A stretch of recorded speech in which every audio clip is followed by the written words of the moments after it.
Good morning. Welcome into 104.5 The Zone here from the Superbook Sports Studios. We're so happy to have you on this Thursday.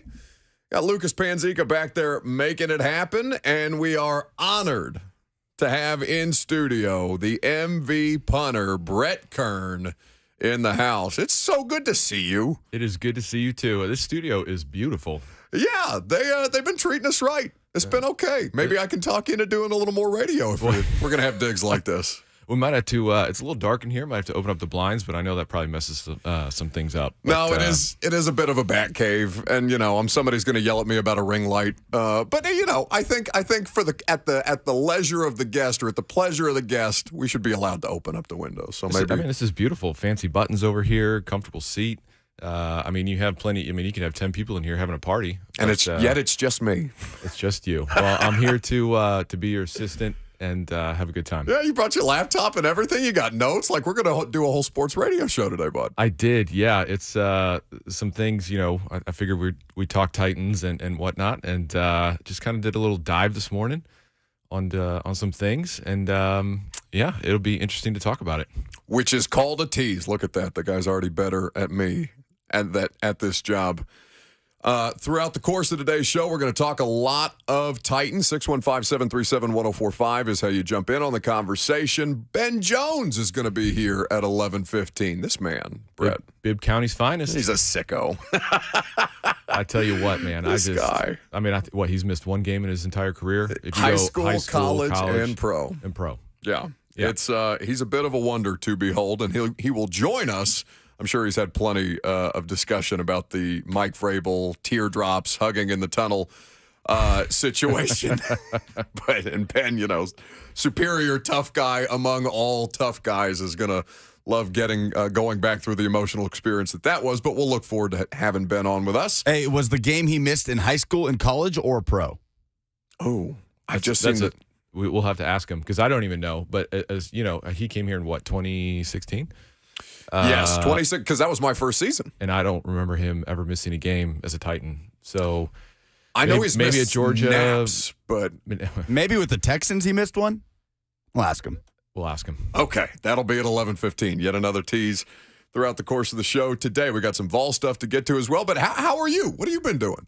We've been talking a little bit, but I know you know there's a lot of things that are going on in your life, and we haven't really had a in-person conversation. I think since the last preseason game. Yeah, I tell you what, it's enjoying Middle Tennessee fall has been unbelievable. The trees are lovely this time of year. Trees are lovely. The golfing has been phenomenal. So I've gotten a lot of practice on the links, which has been great. But most importantly, probably a lot more family time. Being able to watch my kids, whether it's flag football, soccer games, softball games. Just being able to go out there on a Saturday and watch them all play and kind of be there for them. So it's been good. It's different. There's times where I wake up on Sunday and I'm thinking I'm in my bed. I'm not in a hotel. What's going on? I don't feel like I've been on a plane for 72 hours at this point and swept away in the middle of the night and things like that. Yeah. So before a game I eat peanut butter toast with a banana and honey on it. Right on a Sunday morning, it's all I can eat. You're nervous. You got game day jitters, and so now I can wake up on a Sunday morning, and we have a big breakfast before church. And, so it's been different, but it's been great. I really wanted you to say that you still do the peanut butter and banana toast, like it's like that's your during the body week. That was this morning. Okay, yeah, it's really staple. I'll tell you what, if you haven't done peanut butter toast, setting 8 for me. I like it a little. Setting 8 on the toaster specifically. A little burnt. Okay. Yep. So you get that crunch, and then you get the peanut butter, the banana, a little bit of honey on top. It's and it fills you up. I'll have to check with the people at PhD to see if that's on my weight loss diet. I'll tell you what, I'm dairy free, gluten free, no caffeine. No caffeine? No caffeine. What the hell is wrong with you? I don't understand how people exist like that. It's a huge inflammatory. Really? Yeah. So for me, last year was a tough year, just how I felt body-wise. Sure. And so I went and saw a doctor down in Cool Springs, and he said, hey, man, like you have an inflammation issue. Why don't you get rid of dairy, gluten, and caffeine? They're the top 3. And after about 3-4 weeks, man, I was good. Didn't get sore after punting. I mean, I felt like I was a new, for being 36 years old, I was like, I feel like I'm in my mid-late 20s. Which is the time of life that one would imagine that you have to start paying attention to those kind of things. As I watched 37-year-old Matt Ryan drop back 44 times against the Titans and 45-year-old Tom Brady out there. Big Jeff landed on Oh my God.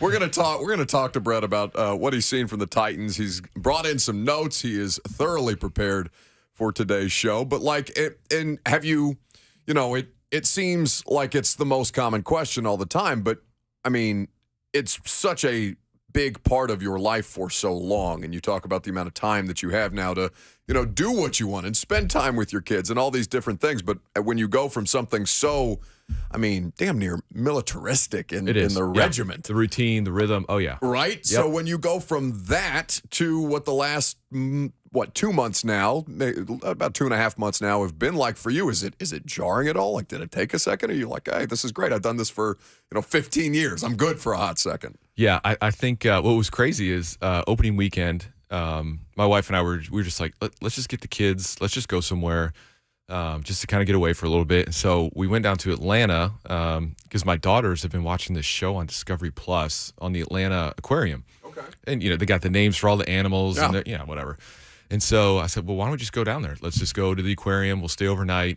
We'll make a good little weekend out of it. We'll hit Chattanooga on the way back. We'll go, do some things there and Ruby Falls and stuff. And so she's like, well, where do you want to stay? I said, well, why don't we, there's this hotel that we stay at in Buckhead every single time when I was, with the Titans. Yeah. It's a beautiful hotel. It's great.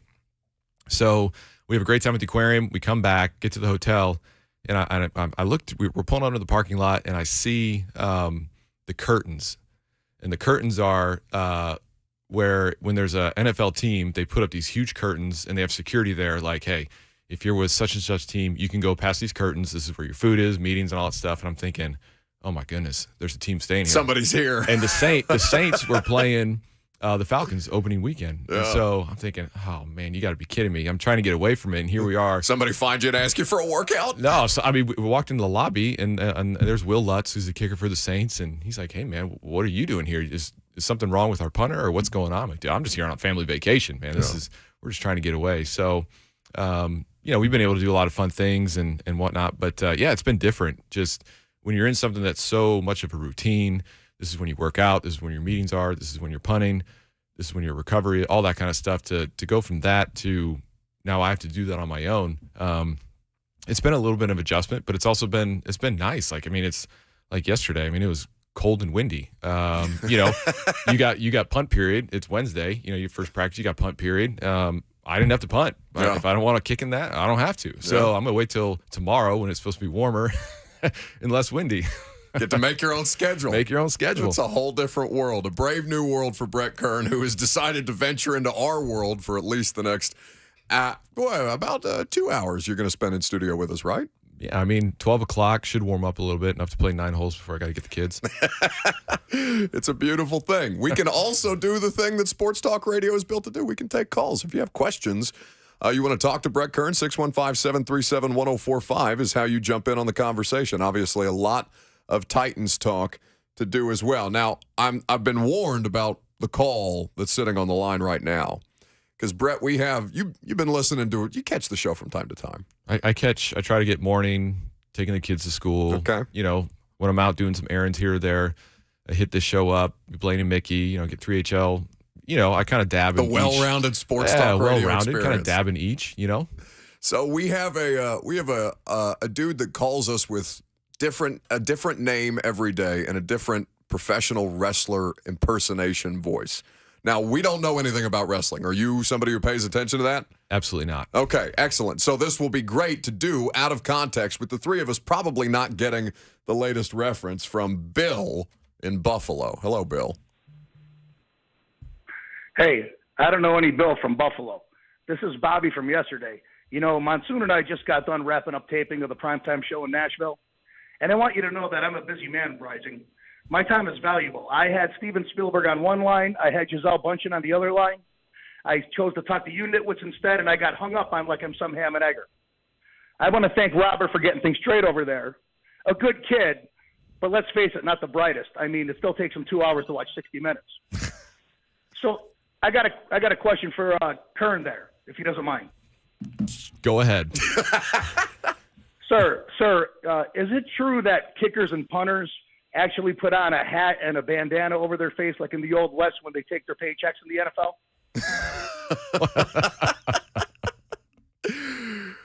Bill in Buffalo. Bobby Heenan yesterday was the impression. Who is Bill today? Do we have any idea? You're asking the wrong guy. Mark from Parts Unknown's losing his fastball because I'm sniffing him out like that. Oh, really? You're Yeah. alleging that the impersonations have become too frequent. You think he's stretching himself too thin? I think he's stretching himself too thin because the key is to pretend to be an actual caller, right? To get him on the air and, he wants to talk about the Titans game. But Bill in Buffalo, and I heard his voice, and I knew it instantly. You're losing your fastball, Mark. Be better. That's really, really disparaging commentary from Lucas Panzica. Yeah, we'll be able to do stuff throughout the course of the day. This is just what we do. We sit here for 3 hours in the middle of the day. We have no idea the people that are calling us, Brett. That's great, but it keeps it everybody guessing, you know? It really does, which is not a great way to do what Probably is not, supposed no. to be a highly produced sports talk radio show. There are very legitimate questions, though, to you, Brett, in the YouTube chat. Crunchy or smooth peanut butter? Oh, that's smooth. Oh, really? No, you're a heathen. What? Crunchy for life. You're crazy. Crunchy. Well, how do you like your steak? I like it rare. Okay. That's good. As opposed, so like there's some kind of correlation between crunchy peanut butter and people, like Neanderthals who like their steak well done. Is that what you're trying to allege? No, I don't. It's just there's important questions when it comes to food can we be friends? So wait. Maybe, so Dane Brugler of The Athletic is going to join us here in like 5 minutes, and we're going to talk about some Tennessee draft prospects. But, I feel like at some point, and maybe we give you some time with this, you come up with the list of food non-negotiables that it takes to be Brett Kern's friend. Can we do that as we highly produce this radio show today? Absolutely. Oh, my God. This is the kind of radio that I live for. Dane Brugler, next.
The Buck Rising Show is powered by Spring Hill Heating and Cooling. Visit springhillac.com. Welcome back. Brett Kern, Titans, great, hanging out in studio with us. Dane Brugler of The Athletic, another great in his own right, is here with us on the phone because just because it's in the middle of football season does not mean thorough draft preparations across the NFL and across the college scouting community are well underway. Dane, how are we today? Dane, you got me? I got you. It's good to hear from you, boss. How we living? Doing well. How are you?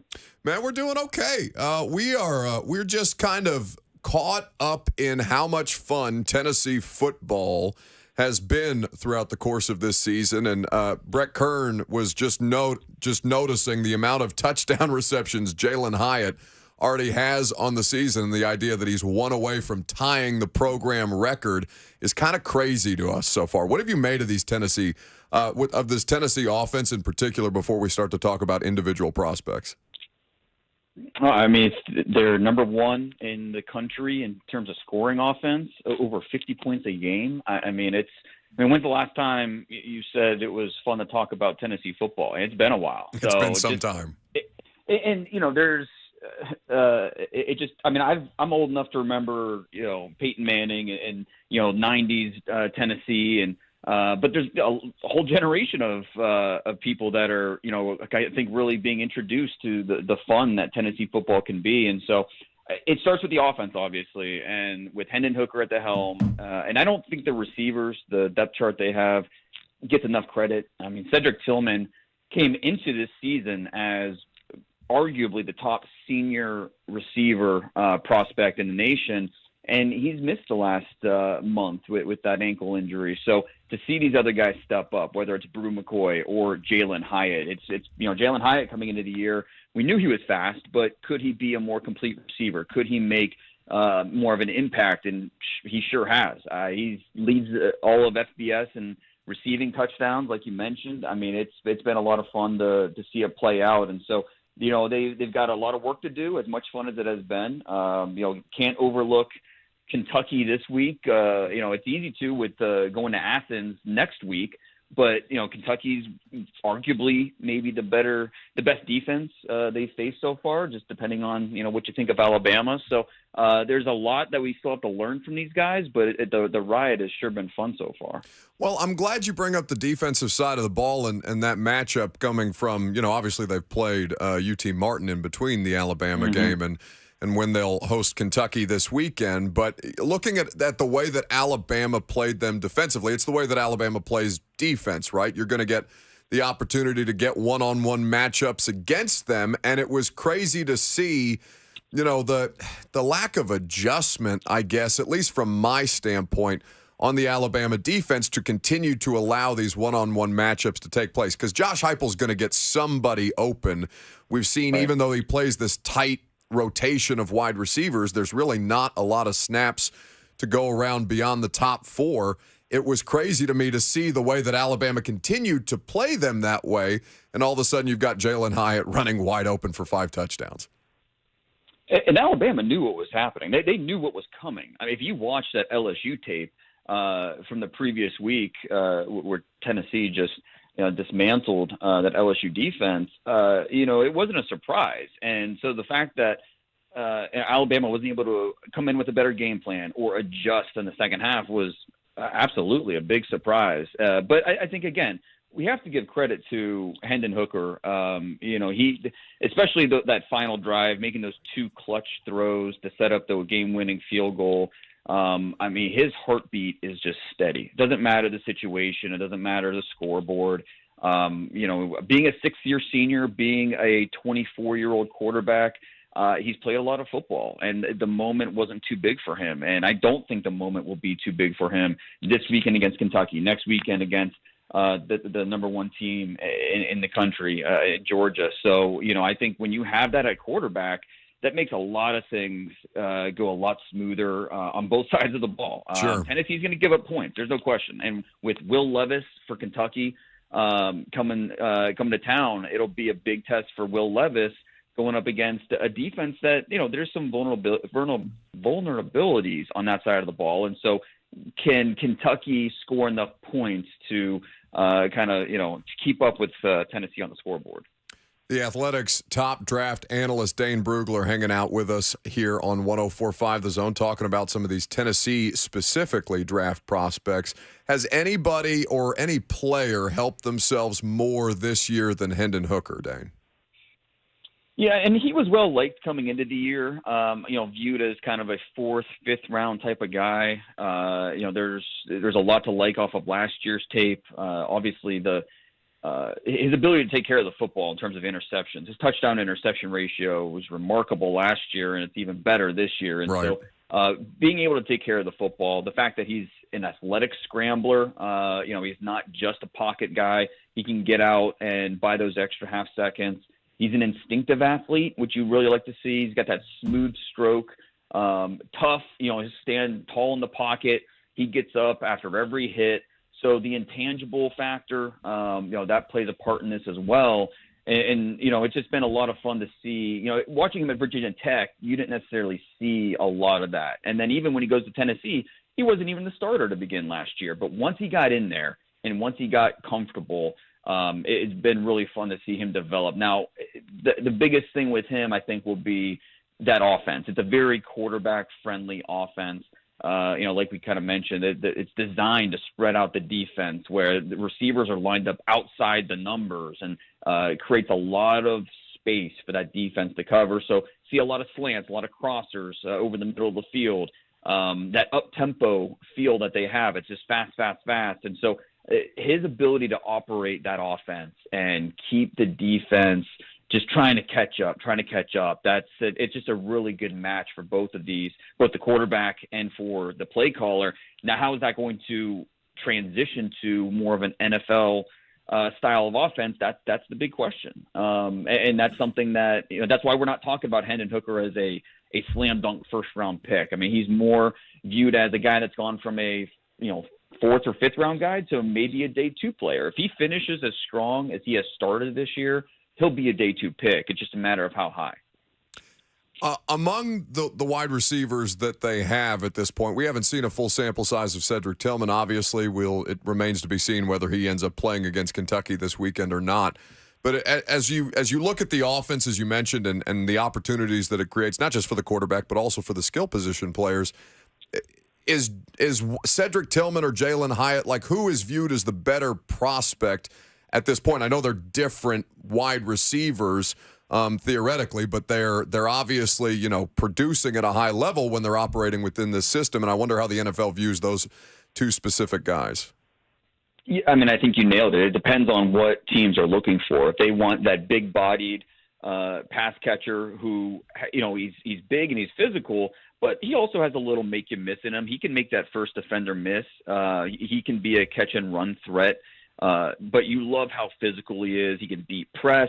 He can win down the field. He can win in contested catch situations. He uses his size to shield defenders from the catch point. He's a very effective blocker. So, whether it's comebacks, slants, stop routes, he's very, very effective. And so obviously we want to see him back on the field with that ankle injury, playing back at, close to 100%. But it's been really fun to watch Jalen Hyatt emerge here over the last month. And it's when you're talking about NFL receivers, obviously it's a stopwatch position. And Jalen Hyatt certainly checks that box. He's going to run somewhere in the 4.3s. And his size is very similar to Will Fuller when he was coming out of Notre Dame. Who ultimately went in the first round in the top 25 picks. So with Jalen Hyatt, I think there's two things. And there's a lot of things that he still needs to work on. That short area agility where, he needs to get better as an underneath receiver. You want him on linear routes where it's just a vertical or one cut. But you look at the speed and then you look at the way he trusts his hands. I think that's the biggest adjustment, improvement that he has made this year. He attacks the ball before it gets to his body. He has a lot of trust in his hands to complete that catch. And so when you have that and the speed, those are two fantastic building blocks right there. So the rest will, take time to develop. But when you have the speed, you have the hands, that's going to get you noticed. And so for a team looking for that deep threat, a guy that can come in and immediately be that number 3 or number 4, and then you hope he, grows into a number 1 or number 2. But what he gives you off the bat, the type of guy that teams have to respect that speed anytime he's on the field, that's something that teams look for. So Jalen Hyatt, it'll be fun to see how he finishes this year. Hey, Dane, question here. I'm just curious. This is, obviously a big matchup coming up against UK this weekend. Just as far as high-powered, almost feels like whoever's going to have the ball last is going to win the game. But what do you got this weekend? Who do you got? Yeah, well, I'm going to go with the better offense, and I think that's going to be Tennessee. From a scouting perspective, it's going to be really interesting to see Will Levis. He had the injury. Up and down game against Ole Miss a few weeks ago, had the injury, missed the South Carolina game, and Kentucky missing him big. They lost that game. He looked good against Mississippi State, and then they had the bye week. So time to rest up and get healthy. But having Chris Rodriguez back at running back, that's a big boost to that offense. There's some questions on the offensive line. The receiving help has been up and down for him, but I just want to see Will Levis have a complete game. I don't know that it's going to be enough to outscore Tennessee, but it'll be a fun matchup to watch. 2 quarterbacks that, when it comes to draft time, good chance they're, 2 of the first 5 quarterbacks drafted. So this will be a type of matchup that NFL team, they're going to have their eyes locked on this matchup. But if I have to take one or the other, I'm taking Tennessee. Dane Brugler, the athletics draft analyst, here with us on 104.5 The Zone. By the way, you should be listening to Prospects to Pros, the Athletic NFL show's draft podcast that Dane and Andy Staples do. It's fantastic information. They talked a lot about Tennessee prospects in the latest episode of the podcast. I mean, you bring up Will Levis. He's just, it feels to me, and you'll tell me if my untrained eye observations are incorrect, but there's just been such a lack of help around Will Levis on the offensive side of the football. Given the amount of attrition, you understood that might be the case, both on the offensive line and the skill position players, guys who went to the draft and or just graduated. But How have you done the assessment so far on Levis? Because obviously he operates a pro-style system. He's prototypical in size. He's got the arm strength and things like that. But when the production's not there, how do you kind of grade on a curve that way? Yeah, and obviously, the scouts look at traits over production. That's the focus. They're not drafting stats. They're drafting traits and what a player can do.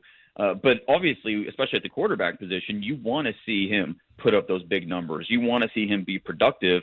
And so you don't have to project in that area. But, you like you said, they had 2 draft picks on the offensive line. They've really missed those guys up front.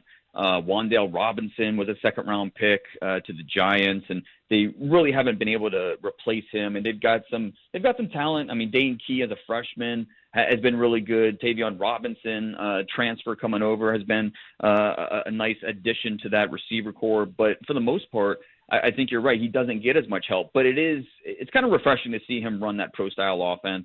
He'll go under center more than really any other quarterback in the nation. So that's been fun to watch, to see him. And you can do a lot of things, whether it's, boots, getting him on the move. Like you said, he's prototypical when it comes to mobility, size, arm strength, and teams are going to bet on that. And so, there's a lot of parallels to when Josh Allen was at Wyoming and the production wasn't great. Now, Will Levis isn't as much of a freak as Josh Allen is, but in terms of the traits, the physical traits, he's off the charts. He checks every one of those boxes. So it'll be interesting when we come to draft time, because a guy like Bryce Young at Alabama is the complete opposite. He doesn't have those physical traits. He's under 6 foot. He's under 200 pounds. His arm is good, not great. But in terms of accuracy, mental processing, production, he's got the edge on a Will Levis. And so teams are going to look at these quarterbacks very differently. Throw C.J. Stroud in there from Ohio State as well. Each team is going to have a different order of those top 3 quarterbacks. And Will Levis, if he's got a few productive games here down the stretch, that it'll only help him. And it'll be for comparison purposes. Bryce Young was just in Neyland Stadium a couple weeks ago. And so what can Will Levis do in that type of setting where it'll be crazy? Those fans will be going nuts. facing a defense that is, going to give up some plays. So how can Will Levis compare to what Bryce Young did a few weeks ago? At DP Brugler, you have to follow him. You have to check out the content. Well worth the subscription at theathletic.com. Dane, my friend, it's always a pleasure to chat with you, and thank you for making us smarter. No, anytime. I appreciate it. That's Dane Brugler with us on 104.5 The Zone. And a lot of information there, bud. Definitely got smarter. We don't really do like draft prospect check-ins in the middle of the season the way that we probably should more often, because obviously that's a year-round now industry. It's always been for football people, but like just how much granular detail goes into the scouting process always blows me away by people who are doing this at a much, much higher level than I could ever dream of doing. Well, you think, when you talk about tangibles and whatnot, it kind of feels similar to that. I know there's not like a Trevor Lawrence coming out or anything like that, but kind of similar as that draft with the quarterbacks, Justin Fields, Mac Jones, just some guys that you're kind of like, will this guy go here in the first round? Maybe is he going to fall to a day two? It kind of has the same vibe as that draft class. And but the like what you said about Bryce Young, he's under 6 foot. He's got a good arm, but is it great? I don't know. But then you look at, when Josh Allen came out, you're like, hey, this guy goes to Wyoming. And then you watch him throw a football, and you're like, okay, well, that'll work in Buffalo. It's crazy. Brett, I looked at Josh Allen, and I said, that can't possibly do well. Well, you think about it, too. He was around 50%. Under 50%. And I remember when we went up there his rookie year, I'm thinking, this is going to work. And then all of a sudden you get Stephon Diggs, and there we go. Well, and it's just the way that the accuracy improved. Like, I don't have a precedent for that. He's obviously still ripping it down the field 75 yards at will if he wants to, but like the ability to watch a quarterback learn how to like layer a throw, for example, just over a linebacker, kind of feather it in there, and something that would seem like a quarterback would be able to develop, but doesn't always translate depending on system. Geography matters so much for where these guys 100%. Are getting drafted high. Oh yeah, land. The whole process just it fascinates me. People are trying, by the way, in the Zone TV chat. Titans great. Brett Kern hanging out with us in studio. They're trying to get you to replace me. No, or I don't have a voice for radio. I'm not you and Lucas. It's just, but you got everything flows, else. You got everything else. I feel like you can make it. I don't know as much as you guys do. All I did was I got behind center, I punted right, punted left, and tried to put it out of bounds. That's my skill set. Yeah, but you class up the place. Hey, anytime you guys want me, I'll.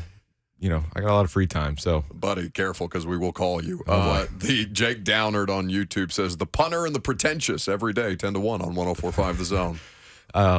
I will be curious, though, when you talk about Hooker, somebody, the offense that Tennessee runs, those wide receivers are, like you said, outside the numbers, and, he's shotgun every time. And so what's going to happen is, when the season's over with and he starts meeting with teams, they're just going to sit him down. Kind of like what John Gruden did. Remember that quarterback little thing that he had? You just sit him down and you say, hey, now you're going to be under center. You can't run that offense in the NFL. And I'm sure UT fans are probably like, well, why can't the Titans run something, every day? Right. Yeah. So, but it'd be curious just to see his knowledge, when he meets with front office guys, general managers, offensive coordinators, all that kind of stuff here when he gets ready for the draft. Just his knowledge of the game, and then how he can translate that to, NFL, you're going to have to go under center. You're not going to be able to just be shotgun the whole time, and you're not going to out-athlete anybody in the NFL like you can in college.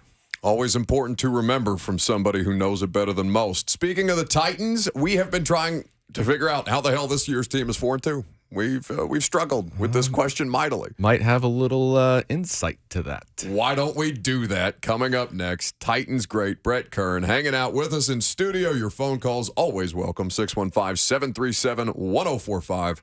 I'm Buck Rising. It's 104.5 The Zone.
Buck Rising hanging out with you until 1 o'clock. Brett Kern is here with us in studio until noon. You having a good time so far? This is great. Is it? Yes. You just lying to me? No, I love it. I'm gonna believe you because I know you to be a genuine human being. But for the most part, I feel like people just come in here and patronize us. I mean, I wanted to ask a little bit more of an intelligent question to Dane, but his level of expertise, and I really don't know. I mean, I've watched UT football, college football. Those games are long. It's so long. It's tough. But, I watch a quarter here, a quarter there. Obviously, watch the Alabama game. I wanted to ask something like just a juicy question. It was a good question. You I asked just, about the I matchup. just want, I mean, because it's going to be a good matchup. I mean, I'm really curious to see how it's going to pan out. Buddy, there are so many more dumb. I've asked a million more dumb questions even yesterday than who you got. I've done that. I literally did 10 worse questions than that yesterday. Sometimes the simple questions are the best. Well, speaking of simple questions, Brett Kern, the Titans are 4-2. Now, I don't know how much you've watched since, the release back ahead of the regular season, but I know that you know your stuff, and I know that you have done a deep dive on this particular team prior to coming in here, which I'm grateful for you for having done. Can you help me understand how the hell the Tennessee Titans are 4-2? I will do my best. It was hard. I did not watch a game until the Colts game this past weekend. You kind of been with somebody for so long, and then you just kind of go through a little breakup. You maybe don't want to talk to that person for a little bit afterwards. Understood. So I did not watch, any of the games prior to, and I started getting text messages from people, talking about the Colts and how the guy was punting, and so I was like, you know what, I think I'm ready to watch a game, and so I watched the second half. And but the thing for me is Vrabel is very detailed, extremely detailed, and the meetings that we have, whether it's Wednesday, Thursday, Friday, I mean, we have team meetings pretty much every day, and so he goes through a lot of things, keys to the game. How common is that before you go on to have a team meeting every day? Because you've seen a lot of different coaches. Yeah, I mean, Coach Fisher was like, Wednesday you got to go over who you're playing against. Nothing on Thursday. Kind of a recap on Friday.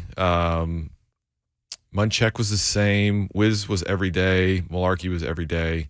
But Vrabes' meetings are definitely, we have them every day, but they're the most detailed meetings I've been a part of. I could say that when he came on, in 2018, I've learned more about football with him as the coach and just kind of understanding the game and just the little things, that helps you win games. And so, I'm trying to take notes as much as I can, and so through this time, people have asked me, hey, what do you think is going on with the Titans? What's going on? And so I was like, you know what?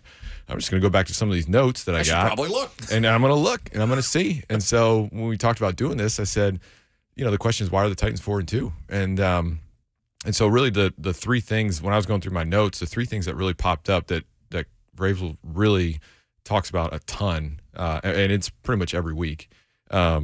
It's rushing. So if you outrush the other team, you get more rushing yards, you have a 75% chance to win the game. Okay? And then he goes into the turnover battle. If you win the turnover battle, you have 80% chance to win the game. And then this last one is the QBR, which is, the rating, which is interceptions, yards per attempt, completion percentage, and touchdowns. Yeah. So what I did was, and he also talked about end of game, end of half situations, which we all know he's a stud at that. He's right? aware. He is very aware. Going back to running off time at the Patriots in the playoff game, watching Bill Belichick. You were a big part of that. Lose himself, and I'm on the field and I'm looking at it. I'm like, this is awesome. It's actually happening. Yeah. So I just went through the 4 wins, the 4 losses. And so which one do you want to do first, wins or losses? Let's start with the wins. Okay. Because the wins are almost more inexplicable to me than the losses Right. sometimes. So Indy twice, Vegas, Washington. Okay.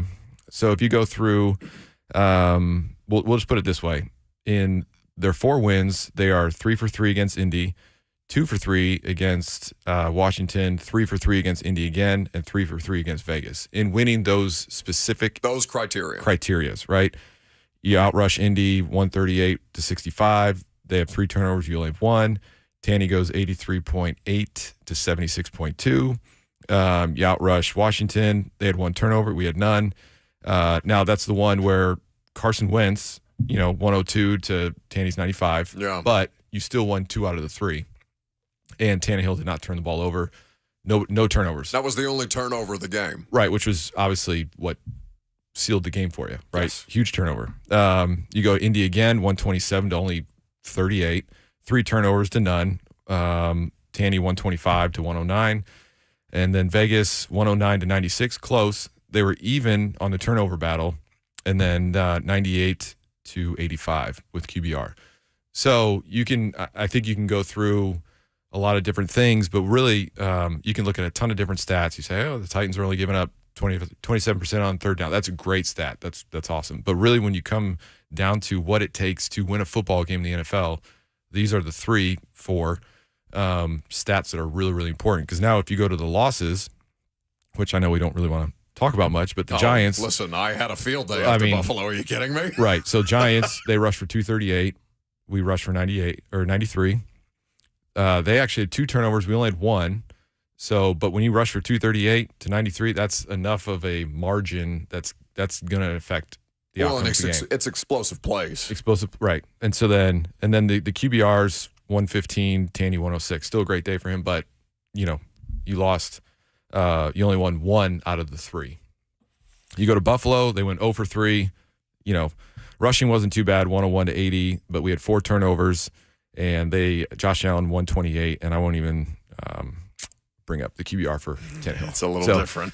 So those are, when I was just going through the stats, because really when it breaks down, you can go through a ton of different stats. Who's rushing? Derek's 3rd in the league in rushing, blah, blah, blah. And really, when you look at where the Titans are in rushing, I don't even think they're top 15 in the league. No. They're not. But when it comes down to it, in the game that they are playing, they are winning games that they outrush their opponent. And turnovers, I went through and looked at all the turnovers. I mean, Philly's leading the league at plus 12. Okay, they're 6-0, right?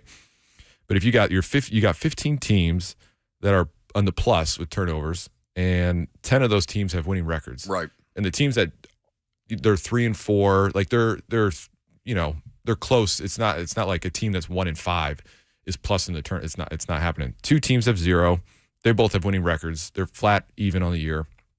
And then you have 15 teams that are in the negative in the turnover, and only 3 of them have winning records. And all 3 teams are 3-4, I believe.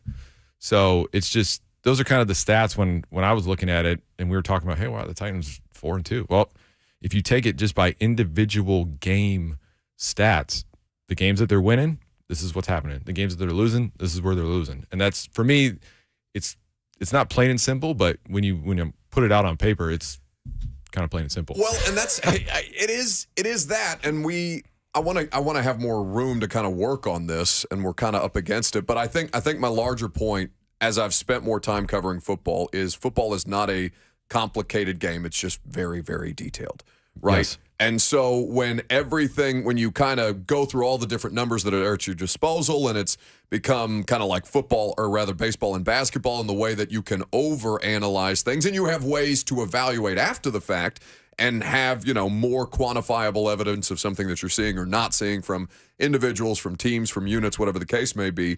That's not the way that a lot of coaching staffs approach it. And I think you've just articulated that in a way that runs counter to how people who have the internet at their disposal are looking at their football team and saying, but they're not meeting X, Y, and Z metric. They're not hitting this requirement.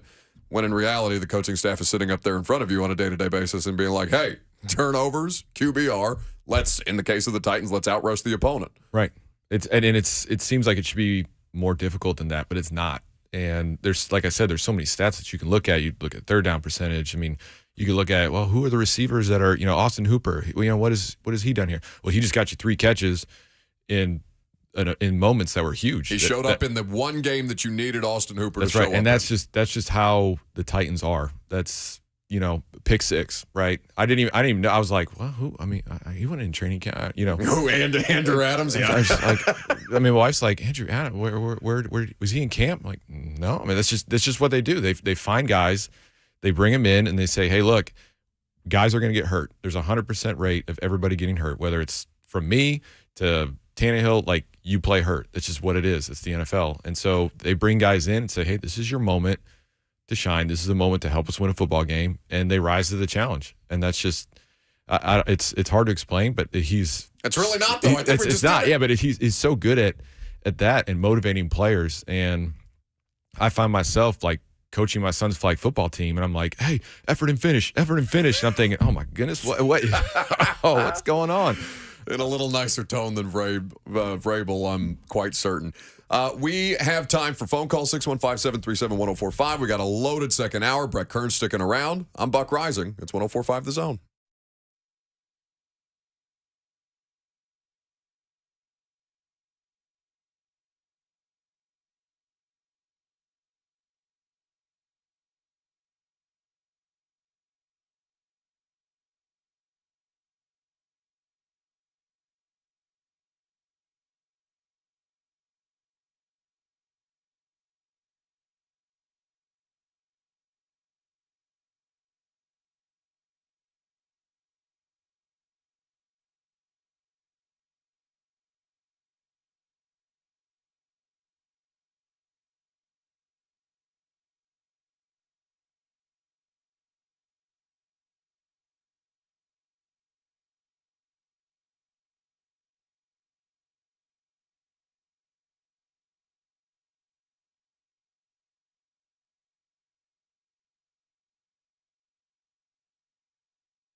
It is 11:04. Good morning from the Superbook.com sports desk. I'm Lucas Panzica. Titans quarterback Ryan Tannehill met with the media on Wednesday discussing the ankle injury he suffered in last Sunday's win over the Colts and his status for this Sunday's game in Houston. It's a process for sure. Just doing everything I can in the training room here, at home, all types of treatments. So, just trying to stay on top of it as much as I can and give my body the best chance to heal. Is it a regular ankle sprain, an ankle sprain? It's an ankle sprain. I'll leave it at that.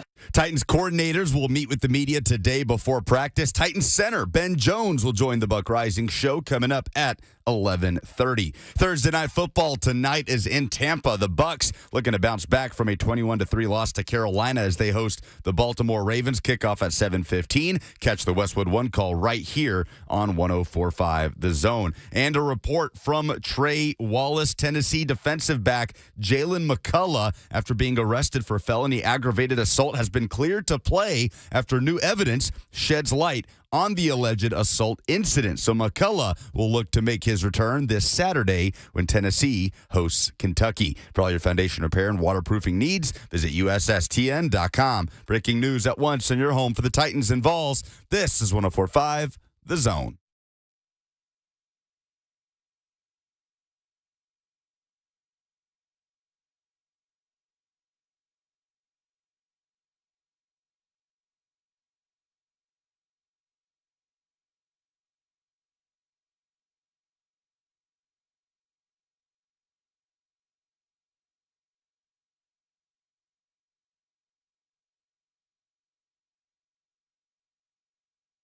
Zone, we are so happy to have you, whether you've been hanging out with us so far or just now jumping in your car, opening up a YouTube browser at work and hanging out with us on Zone TV, Facebook Live, Twitter, YouTube, Twitch, wherever it is that you want to consume us.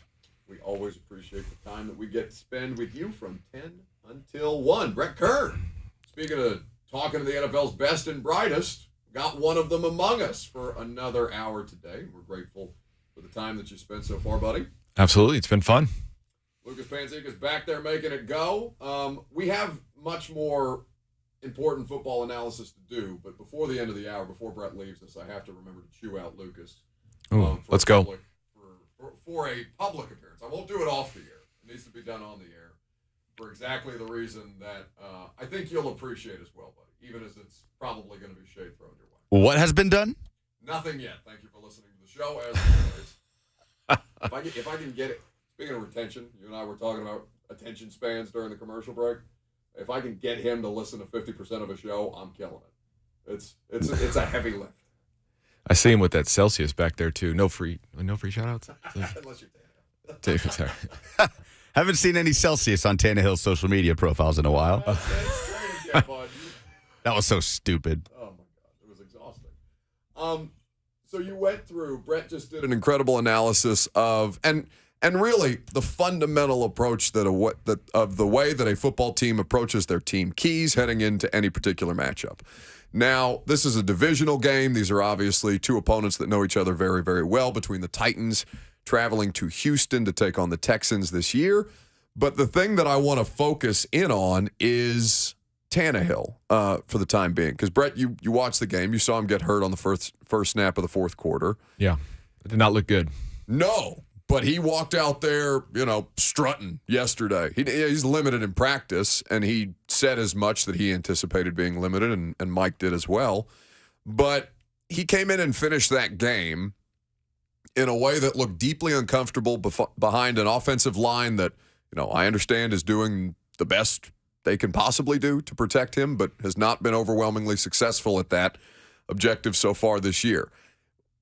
What have you learned about him from your time together as teammates and going back and watching that particular moment? Because I know you've seen a lot more than just that throughout the course of his now 3.5 years as a starter here. Yeah, I mean, sorry, he's tough. I mean, he's tough as nails. Obviously, we got Ben coming up here in a little bit, and he's probably, right there with Tannehill as far as the toughness meter. Ben Jones at 11:30 for those of you who are just now joining us. Yeah, he's those two guys are extremely tough. But Tannehill, he's a competitor. He's a warrior. I know when the whole quarterback.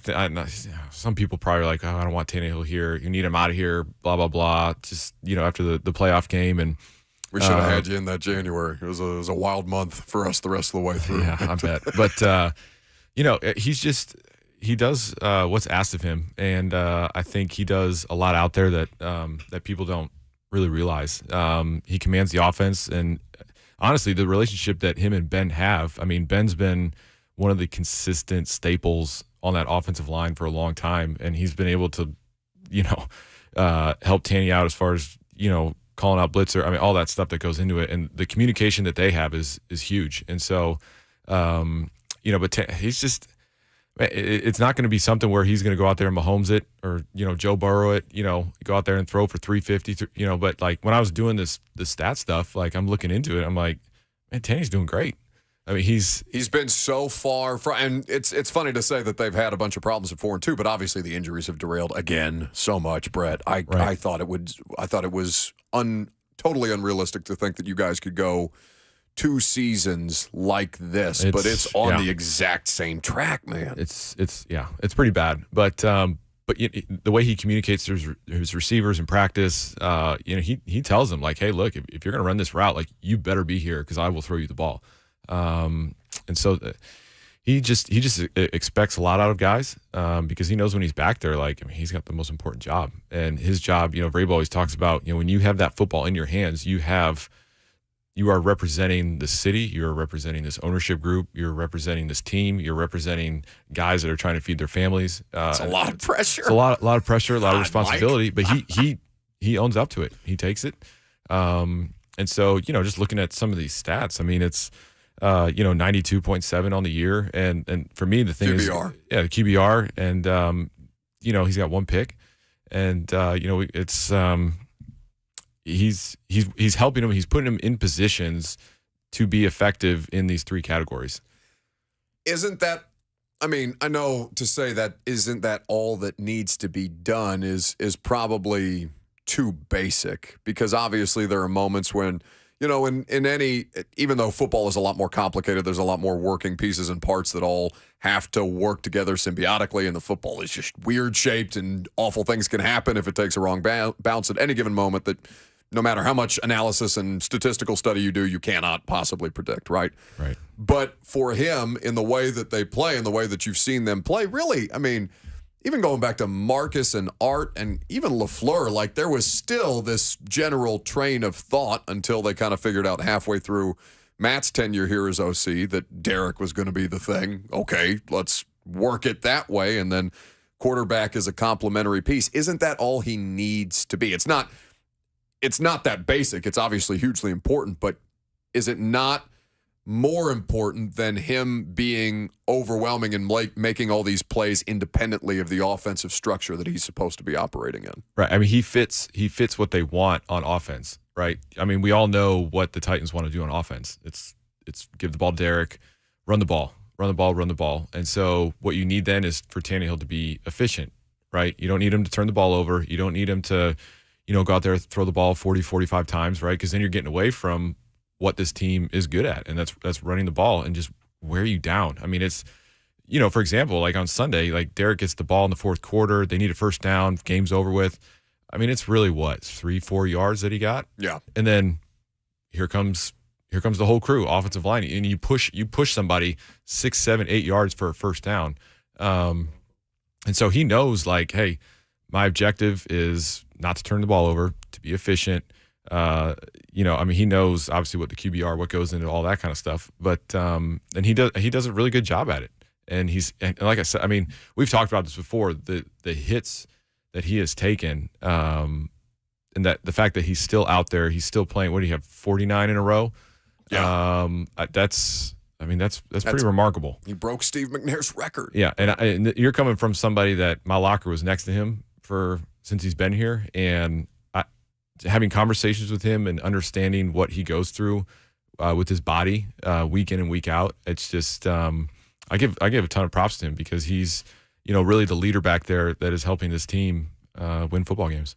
Let's relive that moment from Sunday, shall we? The Derrick Henry 3 or 4 yard run that turned into much more and helped them seal this game. Handoff, Henry at right guard.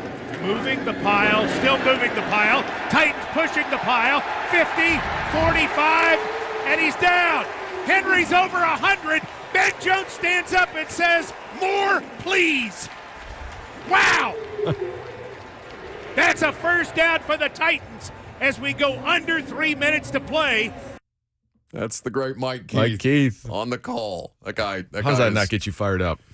You know, it is rare. I mean, you know me long enough, Brett. Like I don't get caught up in a lot of these things. But like Mike on a call of a play does something different to me. It makes me feel emotions about watching your guys' games and covering your guys' games that you don't otherwise. Like I just don't have that anywhere else in my life. And it's funny because like, you know, I'll go to practice and I'll watch that game and I won't listen. I don't have Titans radio on in the press box. I will at home games sometimes because I can get the FM signal and there's no delay and I can like hear it in real time without the delay. But like a lot of times I'm just sitting there watching. I'm like, God bless. You know, I just come in here bitching about whatever they did on Sunday that drove me crazy. No offensive touchdowns, whatever the case. And then I'll hear Mike's call of the same moment and be like, wow, that was really something. You know, you almost need him out there for practice. You know, while you got all y'all in the media or just, you know, out there hanging out, you need Mike like up on that third, that balcony there on the new facility. Just up there kind of with a microphone or something like that, just kind of doing play-by-play during practice. Just a little juice in practice. Juice, you know? Between Stretch's playlist on any given day. Oh, good luck with talking over that. 615-737-1045 is how you jump in. Ben Jones is going to join us at 11:30. Brett Kern sticking around. We'd be happy to have your phone calls. Get into some more Titans discussion coming up next.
The Buck Rising Show is powered by Spring Hill Heating and Cooling. Visit springhillac.com.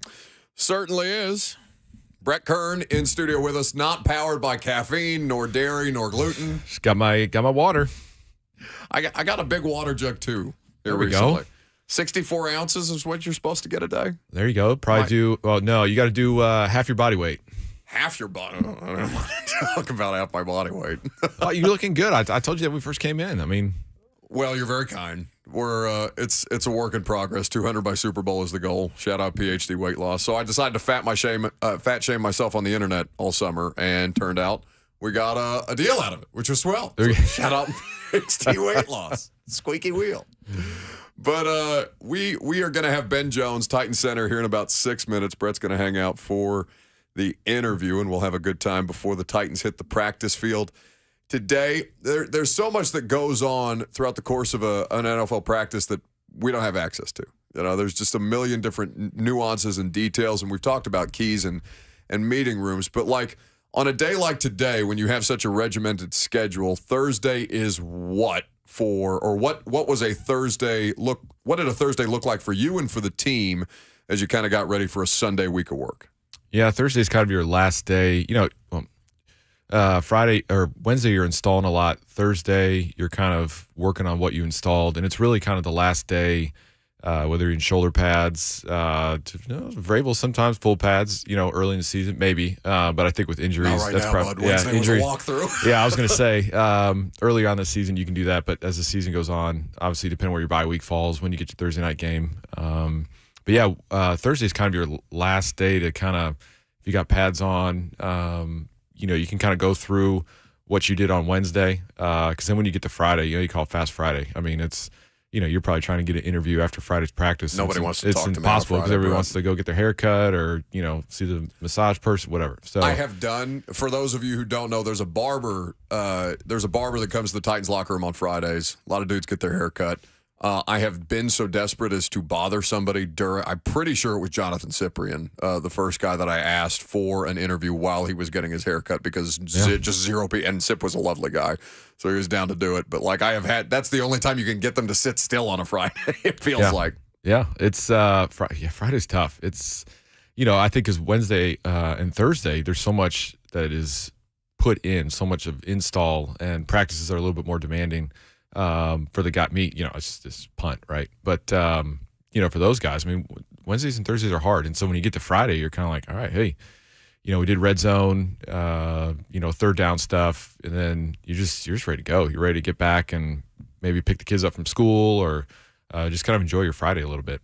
Houston is a team, obviously, that the Titans know well. Houston knows the Titans well. Personnel changes every year, but the coaching staff, for the most part, and the way that they operate is largely the same. You've got a lot of familiar faces down there. When you go into a divisional game like this, and you know, you're obviously preparing for whomever the returner is going to be in a certain circumstance, and what they're, you know, how they're going to attack, the way that you guys are blocking for you, in front of you, in certain ways. But like how much is it easier to prepare for a divisional opponent just because you have that baseline familiarity and you can operate, or is there almost a sense of, at least to me, it would seem like, okay, you know this opponent, maybe you get lulled into a sense of familiarity, and then all of a sudden they throw something at you that you haven't seen any other time that you played them.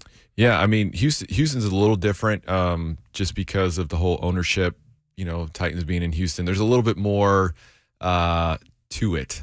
Sure. You know, and you kind of feel it more from the ownership group, just because, you know, they probably clash a little bit. Oh, what they come in and be like, hey, this one means a little more, boys. Yeah, I remember back when we were not very good, just the job threatening by ownership back in the day. How late stage Bud Adams was this? Oh, this was the 14, 15. Yeah, it just wasn't, you know. And then, of course, when we had Coach Munchak, obviously him playing for the Oilers, part of the transition, all that kind of stuff. You know, I just remember a team meeting. He's like, "Hey, we got to perform. We got to do our best. You know, usually, you know, we lose this game, someone's going to get fired." And you're thinking, "Oh my gosh, you got to be kidding me!" That's horrendous. So the Houston game carries a little bit of a different compared to the Colts and the Jags, but yeah, I mean, there's a familiarity that you have within the division, and especially Houston. Even though they've brought in, from Romeo Crennel, now, the coaches are different. They still run a lot of the same stuff, and so, obviously something that's been just the familiarity of, you're going up against the same front, and really what it comes down to is, what they're going to do. They know what we're going to do. You might have some extra plays in there to keep them honest in certain situations, but it's really just how much can you out-execute the other team. You guys always have so much support, though, when you go down there for the same kind of dynamic that you're describing. Obviously, there's tensions with the ownership. There's tensions with Texans fans and Titans fans because who really has the right to wear the Oilers throwback and gear, which is, of course, nonsense. I love it, too. Like, I'm excited that I still have a throwback jersey from 2010. It's hanging up in my office. Well, I remember you the last time I think you did an in-studio thing with us. You came in here with that. There was a sick Oilers, rain jacket or zip up or it's kind of like this, kind of like the one I got on now. It's like just perfect for a high 50s, low 60s kind of day like today. Just keeps you warm. Don't need to wear a jacket, and I'm a huge fan of the Oilers logo. But the level of support that you guys get down there, because obviously there's Oilers fans that become then Titans fans. Some of them, I guess, may have gone to the Texans, given that the Texans were, it's been back and forth. The Texans are a newer franchise. The Titans are not a newer franchise, but the Titans era is a newer era of the franchise's history. It was like last year was crazy in Week 18. We went down there for your guys' season finale, and the amount of Titans fans in the lower bowl after you guys had clinched the AFC South, and then I believe at that point you already knew you were going to be the number 1 overall seed, if my memory serves. I think so, yep. And just that, it was crazy. I've never seen anything like that. Maybe Vols fans at LSU in Death Valley after they beat the holy hell out of Brian Kelly 40-13 this past couple of weeks, but it's pretty insane. Yeah, it's and I will say that when Houston was when they were winning the division, and it was J.J. Watt, Hopkins, and they had that whole crew, Matt Shaw, Andre Johnson. I mean, when they were top of the division, you definitely found a lot less Titans fans.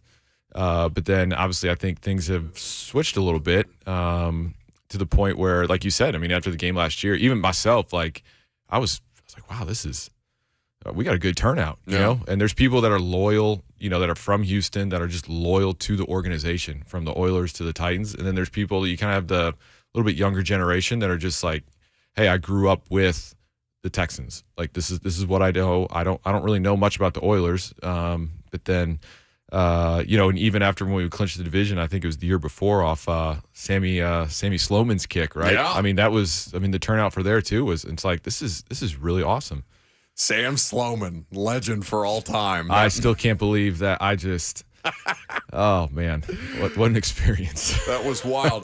Lucas, you said we have some break. Oh, okay. Thank you for interrupting. Breaking sports news on 104.5 The Zone.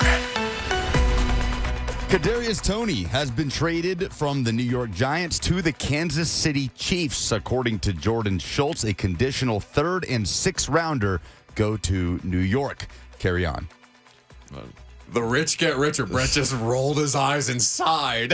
Well, I mean, how many draft picks did they get from Miami? I mean, it's just monopoly money for them. Yeah, no, they're Why out not? here. They're out here with house money at this point. And we haven't talked yet about Robert Quinn being traded from the Bears to the Eagles. Obviously, Golly. a team that does not need more pass rush help gets even better with a rotation that becomes deeper and better by nature. Now you get some legitimate team speed that the Chiefs may have lacked to a degree. I mean, they have McCole Hardman, so he's obviously a freak, but you get a different kind of a player that you can fill into a Tyreek Hill-like role without the price tag that comes associated with Tyreek Hill. That's how it works. It's wild to me, man. The business side, it's fascinating, isn't it? Well, you and I have talked about this before, like in the middle of seasons, just looking around at trade deadline stuff and being like, man, you really use a Golden Tate from time to time or something like that when that was a bit of a thing. Draft picks, though, they are so valuable, but in Kansas City's case, I mean, you trade Tyreek Hill and you get the bank of draft picks. Now you got a little bit, to work with. And here, I mean, look at Philly. I mean, they're going to have 2 first-round draft picks, and they're just loading up. And the fact that they get 2 next year is, I think, one from the Saints and their own first-round pick. And it's just, Oh man, Must be nice. like as a player, you know, I just remember seeing certain trades and all that kind of stuff, and you see it happen. You're like, oh man, seriously. Yeah. Speaking of things that make your brain hurt, Morgan Cox is on the injury report today. Jeff Swaim is the backup snapper. Swaim can snap it. To Morgan's good. You He's have good. unique insight on this. What do we need to know about that? He's good. Morgan's good. We chat all the time, so it's I'm not 100% sure on what happened or how it happened, but I know. I mean, Morgan's another. I'm telling you what, there's a lot of tough guys in that locker room, and unfortunately, if you got something that you need treatment for, you got to be on the list. So Sure. A lot of times, I mean, I usually go in for treatment most of the time, and it just kind of depends on kind of how bad it is, and do you need to be on the report? Do you not? It's and Vrabel obviously knows how to work that system. So we call it when we're waiting for Vrabel on Fridays, and him and John and Robbie Boren, the head of PR, are meeting together before Mike comes over and talks to us. We call it the crafting of lies. There's a science to it. I'm telling you, I still don't know how they quite do it, but man, they're pretty darn good at it. Wizardry. Well, at this point, they have experience. But I guess my question is like, so Swaim is the backup in that spot. You said Jeff could snap it. But what? I don't know enough about the intricacies of a long snapper to understand like what does Jeff need to have beyond the ability to snap in that moment, beyond what we're talking about with just the routine of that operation. Yeah, I mean, it's just obviously you have the protection, the other punt return, doing their rush, and so I think a lot of times you have certain protections that you would call out, but I think if somebody else had to snap, you would just go into a Zorro, which would be zone protection. Everybody kind of puts their hands out nice and wide, and you make sure you cover all the gaps. Titans punter Brett Kern, Titans great Brett Kern, hanging out in studio. I'm sorry, I've done that. I've tried to avoid doing that like 6 different times today. I feel bad. I'm just Brett Kern. Yeah, but I know, but it doesn't. I don't know. I feel like I have to put some one highly skilled at punting footballs. Yes. I mean, it's just a very very specific set of skills. Who else has a very specific set of skills? Ben Jones is here with us on 104.5 The Zone. Ben, what's up, stud? How we doing, Buck? Man, we're doing okay. I had one of your former teammates infiltrate the radio show today. He's decided to stick around for the studio in the studio for this. What's up, Ben? I love it. How we doing? Hey, I kind of wish it was UT Go Dogs week, but we'll miss that by a week. Go Dogs always. Go Dogs always. Wait, what do you make? There's a handful of Chesty, Tennessee fans around here now, Ben. How you feeling about your Dogs this year? I love the Dogs. Dogs always. So, with how much have you been harassed about the locker room video or the post game video that went around you and Vrabel? You tired of talking about it yet or no? Yeah, that'd be nice. But as part of it, I'm glad we won that game and beating the Colts at home and the way we did, finishing the ball with our hands, that makes it all worth it.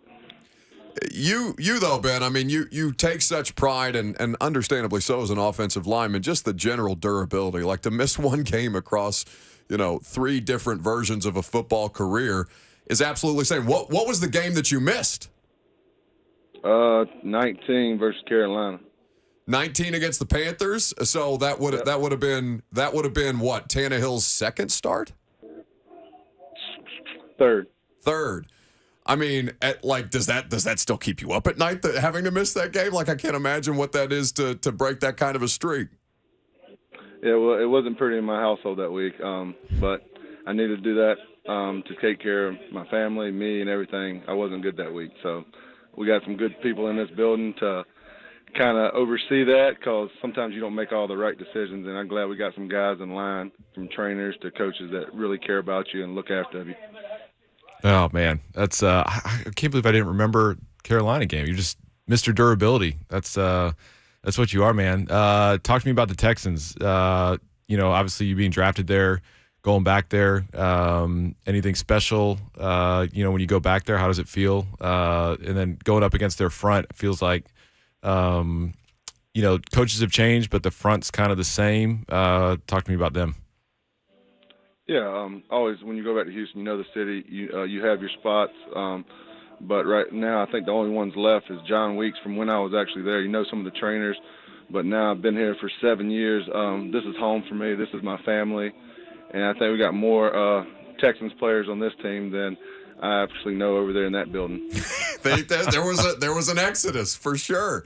Once Vrabel got over here and started to bring in some familiar faces. Ben Jones, Titan center, here with us before they hit the practice field today, ahead of Texans on Sunday, a 3:25 local time kick.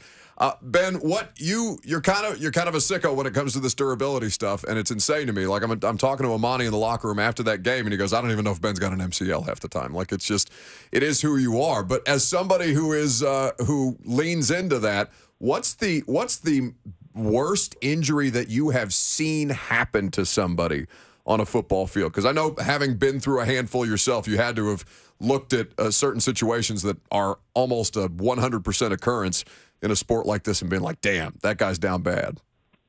Yeah, you never see any guys you get hurt, but being right beside a Delaney and a Michael Pruitt when their legs turned the wrong way and ankles dislocated and hear that scream, it hits you. It hits you different. You know how much it means to them.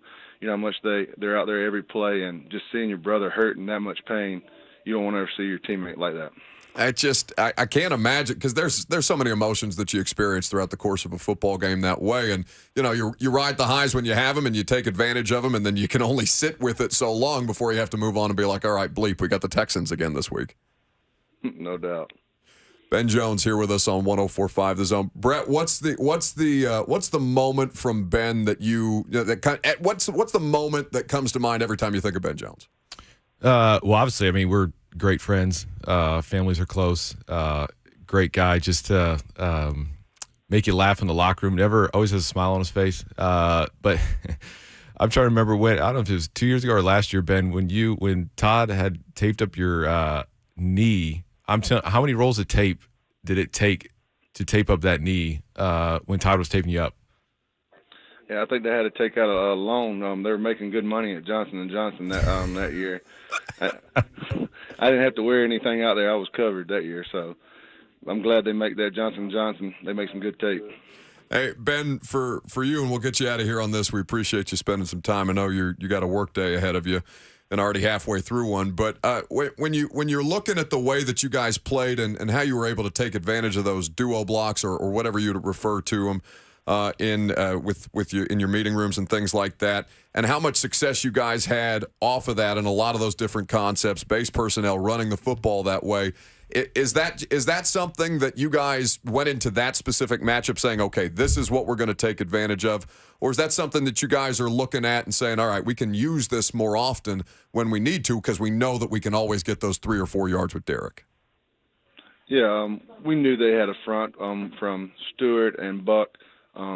We knew we had to take care of those guys if we wanted to run the ball, and those guys are good. And you see we kind of wore on them as the game went on. It's not always pretty, but when we needed it, when we had to hang our hat on the run, we got better as the game went on. We had 5 guys executing and playing with passion right there at the end and getting to end the ball with the ball in your hands. That's what we pride ourselves, is having 4-minute football and running it when everybody in the league knows you're running it and still being able to do it.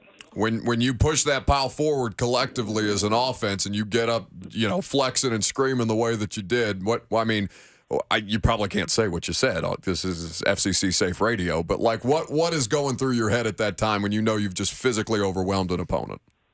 Yeah, that's our mindset as an offensive line. We're going to play as long as the ball's up and till the whistle's blown. So we had 5 guys right there. It wasn't just one guy. We were all in it. We were all excited.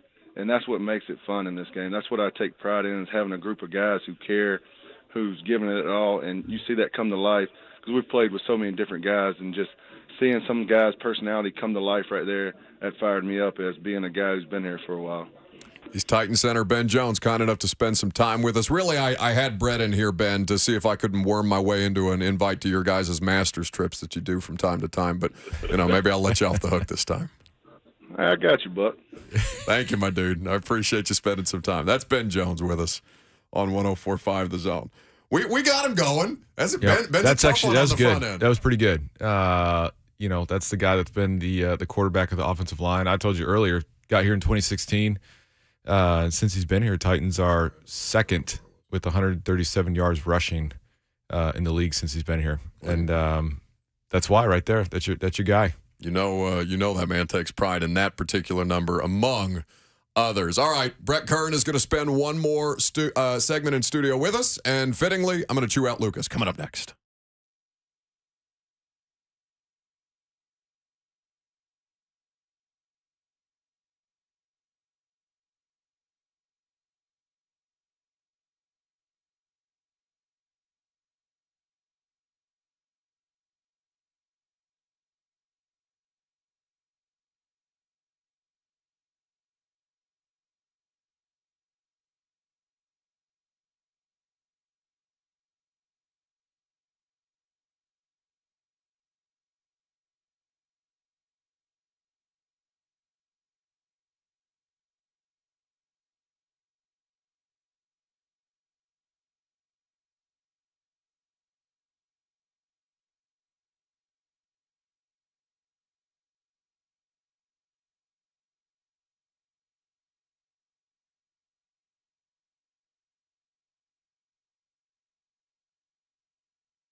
Welcome back.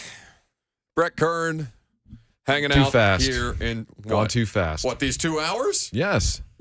Maybe slow for you. I don't know. I mean, it's, No, I don't. Not slow. I wouldn't say that. I guess I know how much time I typically spend in here on a day-to-day basis. It's true. Yeah. And I'm always grateful for fun people and cool people who are willing to, let me sit here and bother them for any extended amount of time the way that you've been willing to do today. Hey, I love it. Well, good, because we're going to do it again. I'm just ready to hear this rant on, because I think the last time I was in studio, Lucas, we kind of had a something. I'm trying to remember. I don't know if he was digging on me because, Toledo or just. No, I was asking you advice because my girlfriend's doing her residency in Toledo. No, but there was some But there was slight... a dig. There was a dig in there that I obviously still remember. I obviously haven't lost sleep over it. That's but, the professional athlete in him. It's still there. So I kind of want to hear what this is. See, now this is rare because normally everybody gangs up with Lucas on me, but I have an ally for the first time, I think, in a year and a half of this show existing. All right, what do you want? Wait. You went 5 hours yesterday of sitting here with me, talking to me, going through all manner of different things, me asking you if you were doing anything last night, and you saying, yeah, I have a dinner. You went the entire day until I saw on somebody else's Instagram story without telling me that it was your birthday. What the bleep is wrong with you? I did do that. Why? What do you want me to do? You don't need to come in here like I do with a birthday crown and a sash that says it's my effing birthday every year like I'm want to do. But I think at least I did. Were you afraid that I was going to invite myself to your birthday dinner when I asked you to go see our friend Thomas Edwards performing live on Broadway last night? You said, "Nah, I have a dinner." Were you afraid that I was going to invite myself? No, you would have been welcome. Look, I don't. It's just another day for me. I don't want to be held to the standard of having to remember everybody's birthday. You know what I mean? Like I could probably count on one hand the amount of people whose birthday I actually remember. When's my birthday? It's June or July 20 or 21st. July 20th. That's better than I expected. That's from pretty you. good. And I only know that because you make like a big thing of it. It's a 3-month ordeal. So I don't want to be held to that standard. So I'm not going to hold other people to that standard. So if people wish me happy birthday, great. Thank you. I appreciate it. If not, it's no skin off my back. It's just another day. No, I'm mad at you, not because not because our relationship is clearly fractured and we need Brett Kern in here to come in here and be relationship counselor, but because you missed out on an opportunity to let us do the thing that we do for literally everybody else, every other obscure human being, everybody within our just even remotely ecosystem. Mm-hmm. You missed the opportunity for me to say a very happy 26th birthday to Lucas Panzica. 26? 27th. 27? 27. Happy birthday to him. I don't care. Good luck. Thank you, Stephen A. And also Julius Chestnut. Oh, his birthday was yesterday. A very happy birthday to Julius Chestnut. Lucas, you need to enjoy the 20s of celebrating your birthday, because when you get to where Buck is going and where I'm at, whoa, you don't want to celebrate him anymore because you know that you're getting older. What do you mean where Buck is going? You told me what you're turning this year. Next year. I think it's July. It's an unfair. Oh, next July. It's an unfair expectation to be upset when people don't know that it's your birthday. Well, the other thing too is if you tell people it's your birthday, maybe you get some special goodies in here. Blaine and Mickey got me a really nice sweater and Crocs. So they knew it was your birthday. They did, yeah. Wow. Did you?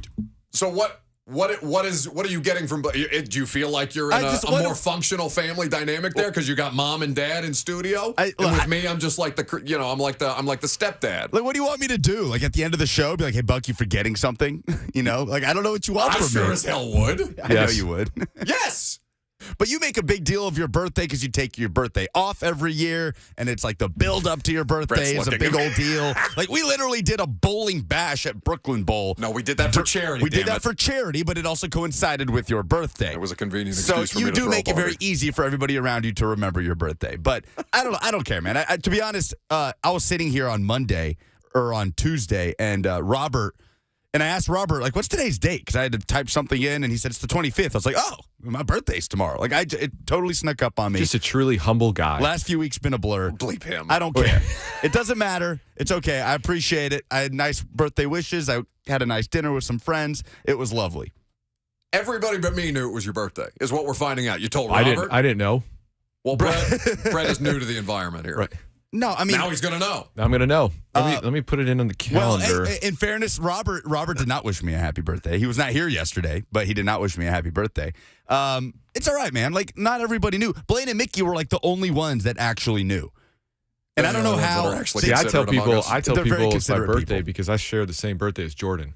Oh. Nice. So that's kind of like if I didn't share a birthday with Jordan, I wouldn't care. I feel like too, like Chestnut. Well, there you go. And I feel like it's my birthday. You celebrate it, but then on the same standpoint, like I really should be celebrating my mom that went through the pain of having me. Oh, now he's trying to out humble Lucas. I'm just saying. No, it's right. It's just the reality of the situation is nobody's as self-involved as I am about my birthday. I understand. You love your birthday, and that's fine. I do love. It's okay to love your birthday. Some people love Thanksgiving, Christmas, Easter. I like my birthday way more than all of those things. So over a Thanksgiving Day dinner? Well, buddy, a Thanksgiving Day dinner for me is going to whatever practice you guys have on a Thursday and then coming home and getting pizza with the cats. Well, the worst was when the weigh-in was Friday. Oh. You couldn't really. Who did that to you? No coach should be doing that. Every coach that I've had. Every coach? Yeah. That seems wild. Well, I guess you got to make sure that T.R. Tart didn't have a third helping before he goes out there against the Texans or whomever they're going to play on Thanksgiving, the Bengals, that following Sunday. This has been. You're right. This has been incredibly fast. Yeah, good. I appreciate you spending some time here. Yeah, and I'm glad I was able to provide some insight. That'll hopefully help you for the rest of the year as far as when you're evaluating games. It's as much helping me, and it's not about, I need help, obviously, but I want people to understand how football people analyze games in ways that media, like myself, or fans who have the entirety of the internet and all the numbers in the world at their disposal, the disparity between the way that people in football talk about and prepare for an opponent as opposed to the way that we do it, which there are some substantial differences where I think a lot of things get lost in the shuffle. And I think you articulated that very well. Good. Well, I see your book next to you that's got a ton of stats in it. And I just have my sheet. Yeah. If ever there was a better way, for those of you watching on Zone TV, this is obviously a primary audio medium. I have an entire, 600-page Football Outsiders almanac that I need, and Brett Kern. Just a piece of computer paper with some simple stats on it. That's the difference, kids. Brett, I appreciate you spending some time. I Come appreciate back, okay? it. Yep. All right, final hour next.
It is 12:05. Good afternoon from the Superbook.com sports desk. I'm Lucas Panzica. News reported by Trey Wallace out of Knoxville that Tennessee defensive back Jalen McCullough is cleared to play after new evidence sheds light on the alleged assault incident that took place a couple of weeks ago. Tennessee head coach Josh Heupel did speak with the media today. He said that nothing has changed as of now regarding McCullough's status with the football team. Titans quarterback Ryan Tannehill met with the media yesterday discussing the ankle injury he suffered in last Sunday's win over Indianapolis and his status for the upcoming game in Houston. It's a process for sure. Just doing everything I can in the training room here, at home, all types of treatments. So, just trying to stay on top of it as much as I can and give my body the best chance to heal. Is it a regular ankle sprain, an ankle sprain? It's an ankle sprain. I'll leave it at that.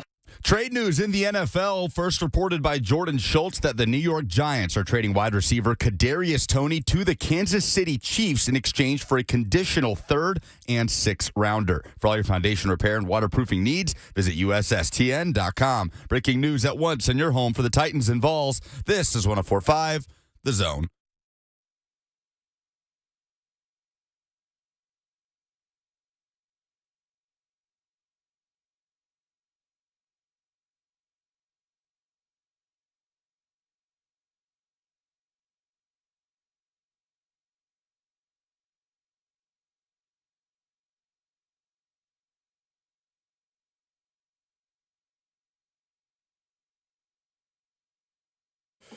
Final hour. That did go fast. Welcome in, welcome back. We're happy to have you here on 104.5 The Zone, no matter when it is that you joined us. One more to go. Couple of things to discuss. Many thanks to Brett Kern and Ben Jones for spending some time with us already in today's program. You're going to hear some X's and O's breakdown from Greg Cosell of NFL Films here in just a moment. Did the latest episode of The Install yesterday. It's available in your podcast feeds. We covered a lot of ground, including some massive trade that happened yesterday with the Philadelphia Eagles and the Chicago Bears, and what that means for the Titans as far as the trade deadline moves that they may need to make, as you see teams starting to ramp that kind of stuff up. You heard Lucas's update. Kadarius Toney from the Giants to the Chiefs. Do you see the thing that I just DM'd you? I have not looked at it yet. Go look at your DMs. And if you could read for people the tweet from our buddy Ian Harditz at Pro Football Reference, or Pro Football Focus. About that Kadarius Toney New York back tat. My goodness. The 251 area code, the buildings in the background, the Empire State Building, the Statue of Liberty, his number 89. Wow. Covering the entirety of his back. It's a full skyline, like detailed New York image on his entire back. How long would that take? Oh, do you have a tattoo? No. I don't have a tattoo either. I just don't know what I would want to get. I've always wanted one, to be honest with you. I'm not against it. I don't have enough conviction on something that I'm like, yes, I want that on my body for the remainder of my life. Yeah, I get the logic, but like that one seems particularly prisoner of the moment. Maybe we could a little bit. Maybe we could. Could. You would want to show them like the percentage of players that stay with the team that drafted them their entire career. Oh my God. So maybe I'll ask Lawan, because Lawan has pretty extensive tattoos. I know he's had a sleeve, and then he's had a sleeve removed. I think some of the remnants of that are still there, and it sounds like an incredibly awful, painful process to get rid of those things. But yes, if you look at the situation for the Tennessee Titans and their upcoming opponent before we talk about these trades, or at least one trade that I think is absolutely on the table for them to make, I want you to hear from Greg Cosell about something I just asked Ben Jones about, for those of you who are listening to the interview, about the personnel groupings that the Titans chose to use a higher percentage of by a wide margin against the Colts than they had at any point throughout the course of the first 5 games that they played. What did you see from Derrick Henry in this game? And then we'll talk about the Titans offense as a whole. Yeah, well, again, this is something where I wish I had a hotline right to Mike Vrabel or Todd Downing, and they would answer me in a second. But they went really heavy in this game with base personnel through the first. Their record is now what 4-2. They're 4-2. Yeah. Okay, so through the first 5 games of the season, they'd been about 50% with 11 personnel, which means the other 50% were some kind of base personnel. This game, they were close to 70% playing with base personnel, meaning 2 tight ends, 3 tight ends, the fullback, so they obviously did that for a reason. Yeah. I can't say what the specific reason is. They obviously know because they did it. And no coaches in the NFL do things on a whim. So they really went heavy. And they wanted to run the ball clearly. But I will say this. The fourth quarter, Derrick Henry had 11 rushes for 67 yards. 11 out of his 30 carries came in the fourth quarter. What they did best in this game as an offensive line were the double team blocks inside. They struggled with one-on-one blocks, but when they had those double teams inside, some like to call that duo.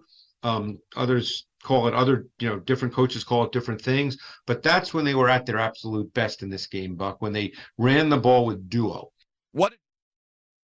So that's Cosell's analysis of what it is that the Titans' rushing attack was able to do and get accomplished in that game against the Colts at a higher rate of usage than we've seen from them in that particular personnel grouping, what Greg called base personnel, right? Heavy tight ends. It was the first game all season, as our buddy Mike Miracles pointed out to us. Or I guess, do I have to start calling him Mike Herndon now? Because he changed his Twitter handle. He's trying to be more professional. I don't really like it. I'd rather call him Mike Miracles. I think he'll take either. You think he'll take either? I don't know. Ask him. Okay. I'm sorry. Am I bothering you? But yes, for the first time, anyway, the note that Mike made was that Chig outsnapped Hooper for the first time all season, and that prior to Hooper getting hot in the 3 moments that he did, in the 3 catches, the moments that he did, it ended up being a situation where they rode that game out with the hot hand. Now, sometimes it results in a change of personnel like permanently, like David Long and Jayon Brown, or sometimes it's just for that game because you need any source of movement or production from that offense at this point as humanly possible. But we'll talk more about the trade moves made by other NFL teams right now. 2 or 1, the leading, are the Bills still the Super Bowl favorites in the AFC? Have to be. Well, do they have to be? Well, no, you're Kansas right. City That's is a strong averaging statement. over 32 points a game. Well, Buffalo's not far behind. Not far, but still. But yeah, you're right. It could be a toss-up. I'll look it up right now, but I would not be surprised if they are neck and neck. Oh, I think I would take Kansas City. So you think Kansas City is currently the favorite? I think they should be, based if Vegas is paying as close attention to the way Mahomes is playing right now. According to BetMGM, I'm kind of shocked by this. Okay. Bills are plus 275. So they're the favorite. Eagles are plus 500. In the NFC. The Chiefs are plus 600 to win the Super Bowl outright. That's right. The Bills are plus 140 to win the AFC. Chiefs are plus 350 to win the AFC.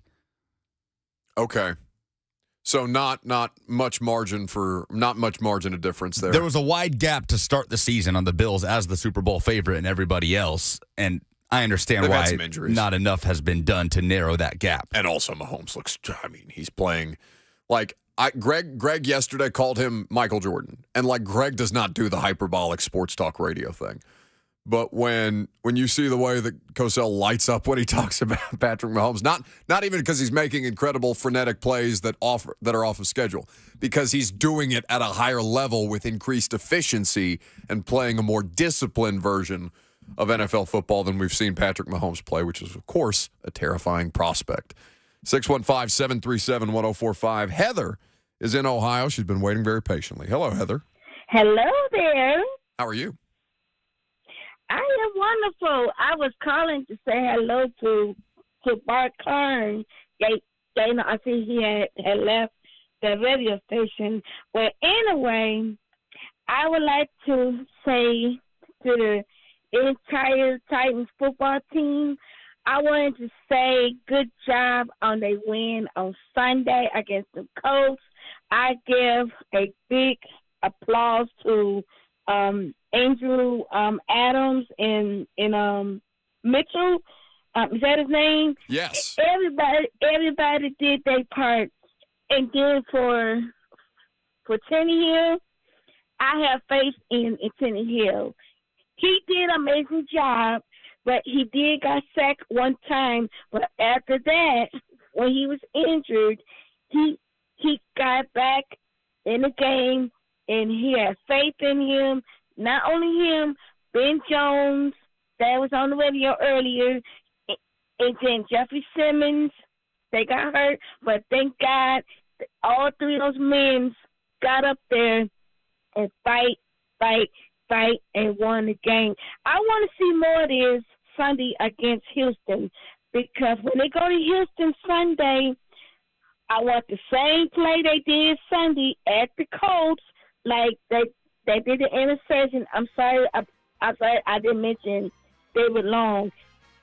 He did a good job too by intercepting the ball, and I want to see more of this on every single game. And then on the first Sunday of November, they headed to the Colts. To Kansas. They need to beat Kansas Chiefs on the 6th. That's win, Titans. Let's go. Let's go. Let's go. Look at that. She hit the dismount. Thank you very much for the call, Heather. A lot of passion there from Heather. And yes, she brought up Tannehill at this point. And, the efficiency of Ryan Tannehill, and Brett Kern gave you guys some numbers about what it is that they're looking for when they're trying to evaluate how it is that they need a football game. We'll get back into that. You'll hear from Ryan Tannehill. We'll take more of your phone calls on the Titans and give you an update on a Vols personnel situation that is making his return very soon. I'm Buck Rising, 104.5 The Zone.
The Buck Rising Show is powered by Spring Hill Heating and Cooling. Visit springhillac.com. Sure is. Welcome back. Oh, this makes me happy. More Mac, please. Just whenever you have the chance. Never too much. Never too much. Speaking of never too much of something, I just realized, now not yet, don't do it yet, but I have, or Lucas has, more tickets to Tennessee and Kentucky this weekend to give away to you. Not yet. If you call that phone right now, I'm not picking it up. I'm not doing it. Don't get mad at them. I've just, it's understandable. People would be excited because it's a fun game. It's a big game. Everybody loves to see Tennessee kick the bleep out of Kentucky. And the tickets are free. But not yet. I'll tell you how to do that, how you can win these at the end of this segment. This segment ends in 15 minutes from now. So stay there. But as we were talking about, the Houston Texans and the Tennessee Titans, that's the upcoming game this week. Ryan Tannehill is expected to practice today. He was limited yesterday, which of course has been one of the biggest questions throughout the course of this week. And Ryan Tannehill, there was a 2 or 3 question exchange about the status of his ankle injury, a sprain to be specific, but no more specific than that. Here was the Titans quarterback before the team took the field for their first day of on-field work yesterday. First, how are you feeling after a couple days of treatment? Better than I was after the game. So, heading in the right direction. Got a little ways to go, but been better, been worse, and heading in the right direction. What's the process in, kind of doing the icing, and what's that been like the last couple days? Yeah, it's a process for sure. Just doing everything I can in the training room here, at home, all types of treatments. So, just trying to stay on top of it as much as I can and give my body the best chance to heal. Is it a regular ankle sprain, an ankle sprain? It's an ankle sprain. I'll leave it at that. Will it be more of a pain tolerance thing than a structural thing when it comes down to it, do you think? I don't know. We'll see. You seem to think after the You guys see where this is going, right? So, you can keep trying, or we can go on to Houston, whatever you guys want to do. Do what? Did you dance at your daughter's wedding? She's 4, so we're good. You guys seem to think after the game, Ryan, that it was going to be a challenge this week. You seem to kind of have an idea, even at that point. Is it about kind of what you expected?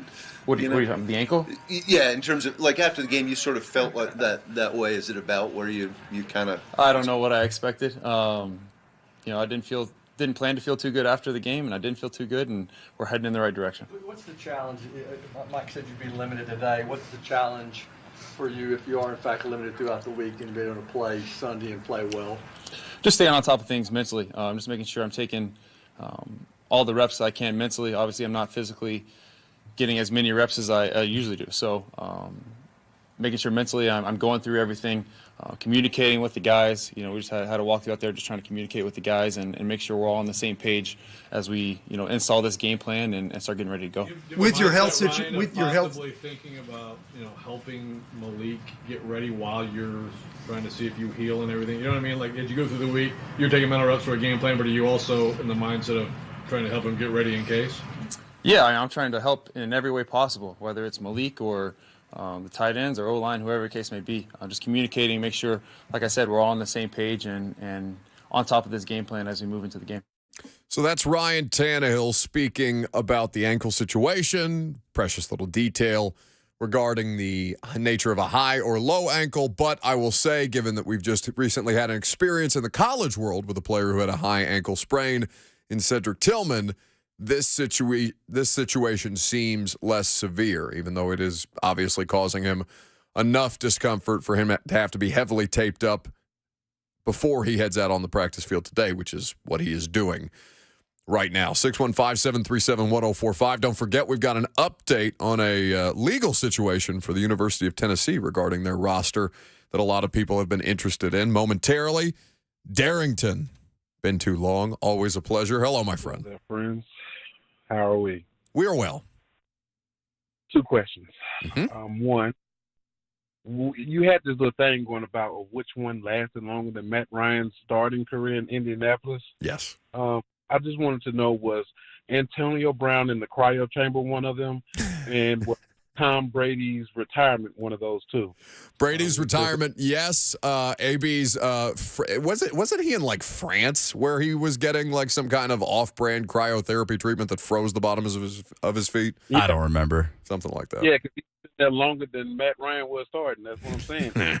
Is this true? Is this true that about Matt Ryan was the Colts starter for 28 weeks and 3 days? I've seen that floating around. I don't know if that is actually accurate. Well, that's too long. That could not be true, right? I don't think that's right. Is that from the time they started him and just named him the starting quarterback? No, I would say signed him. Signed him. Yeah. Okay. Then my second question is, when Titans lose and stuff and they do all this whole blame again, why don't they ever mention the general manager? Because it seems like he pretty much sucks. He can't have a first rounder worth nothing in his life. The only thing I've seen that he's done good was Jeffrey Simmons. Everything else he just lets goes hit the bed. And do you see the Titans maybe trying to go get Tyler Boyd from Cincinnati because he got a contract getting ready to come up? And I don't think they're going to be able to pay all three of them, plus Joe Burrow and that reconstructed offensive line.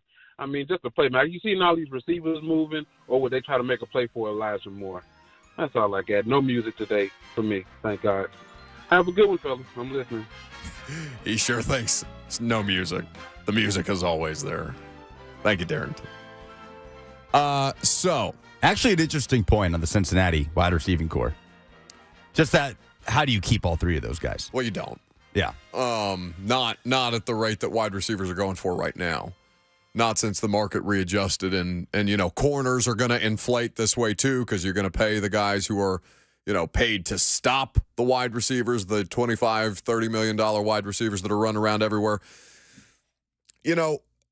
Tyler Boyd is an interesting one because he more fits the physical style of player that I think they would be willing to take. Now, here's what I'll say. What did you think Chris Conley looked like from a stature standpoint? You mean what did I think he looked like before? Like when I say the name Chris Conley, the height of the wide receiver that comes to mind is what? I'll say, I don't know what I thought, but I'll say when I saw 6'3", I was surprised. He's 6'3". Yeah. He is large. He is long. For some reason, I thought he was a smaller, shifty kind of guy. Me too. And I watched him in Georgia all those years. No, I remember him very well throughout the course of it because he's 30 years old. He's been in the league for a while now. It's his 8th year. So he's been around for a minute. And with the trade acquisition for a wide receiver, that position I think is so much less likely than what they need on the offensive line. I know it's not sexy. I know it's not exciting, but the rental offensive lineman, the rental left tackle, the rental, I don't think they would displace Brewer at guard. I think they would try and get a tackle before anything else, even if it's just a swing player. But I do think that the tackle supersedes everything else that's on the trade market of legitimate possibilities for them right now. What do you make of the moves that the two teams that have made substantial trades? What do you make of those? Because Kansas City acquires Kadarius Toney from the Giants. You have Robert Quinn being traded for basically nothing, a 4th-round pick for a guy who had 18.5 sacks to the Eagles, who now can have I don't know who snaps he takes. They have a legitimately great rotation of defensive front 7 players now to be able to deploy at any given moment. So that makes those two, who are already favored, or at least favored among the teams that you think have the best possible chance to win the Super Bowl, provided health. Those are the teams that come to mind that way in the rich get richer type of proposition. But if you're the Titans, do you have the same philosophical approach? Do you have that same kind of aggressive approach? And I don't see it here like that. And I don't know why that is. I mean, I think John, in an honest moment, would probably say, well, in fact, the first interview that we did on the radio show, the first day that we did the radio show, Robinson was an interviewee, right? He was the first guest that we ever had. And I remember asking John, I think at the time it was about restructuring Tannehill's deal to acquire a Julio Jones or whomever at the time that they might acquire. And he said basically what it is, we don't like to kick the cap can down the road. Now, this is not necessarily one of those deals. Maybe Robert Quinn is, because you'd have to – actually, I don't know what the Eagles' financial situation is, because Jalen Hurts still on a rookie deal. So you got a lot more wiggle room there than you might in another As situation. is Devontae Smith. Devontae Smith. A.J. Brown is probably their top contract on the roster that comes to mind just because of how recent it was signed and the position that he plays. But we'll have time to take a look at that. We still have about a week to go a little less than a week to go before the NFL trade deadline comes and goes. In the meantime, an update about 16 hours ago from Trey Wallace at Outkick. Tennessee defensive back Jalen McCullough cleared to play after new evidence sheds light on the alleged assault incident. So, you have a situation for Jalen McCullough where he has missed a couple of games at this point regarding a felony aggravated assault charge that has kept him out for the past 2 games. So there's been new evidence submitted according to this report by Trey, who does a spectacular job, by the way. McCullough now cleared to play by an independent review board at the university. Josh Heupel and the athletics department will make the ultimate decision on when McCullough will play again for the Volunteers. The review board is not connected to the student conduct board.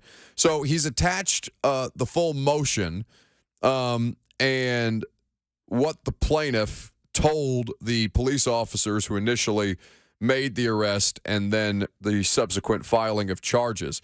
So the filed motion notes that McCullough feared for his well-being and was under the impression that Zion Spencer, who broke into his apartment, or that Zion Spencer, the victim in the initial situation, had broken into his apartment, and that's why Jalen McCullough reacted the way that he did. Now, the details after that where it was said that he ran after him, that was where it kind of was like, okay, well, maybe don't necessarily chase the guy down and punch him in the head in that spot and not expect there to be a situation like that.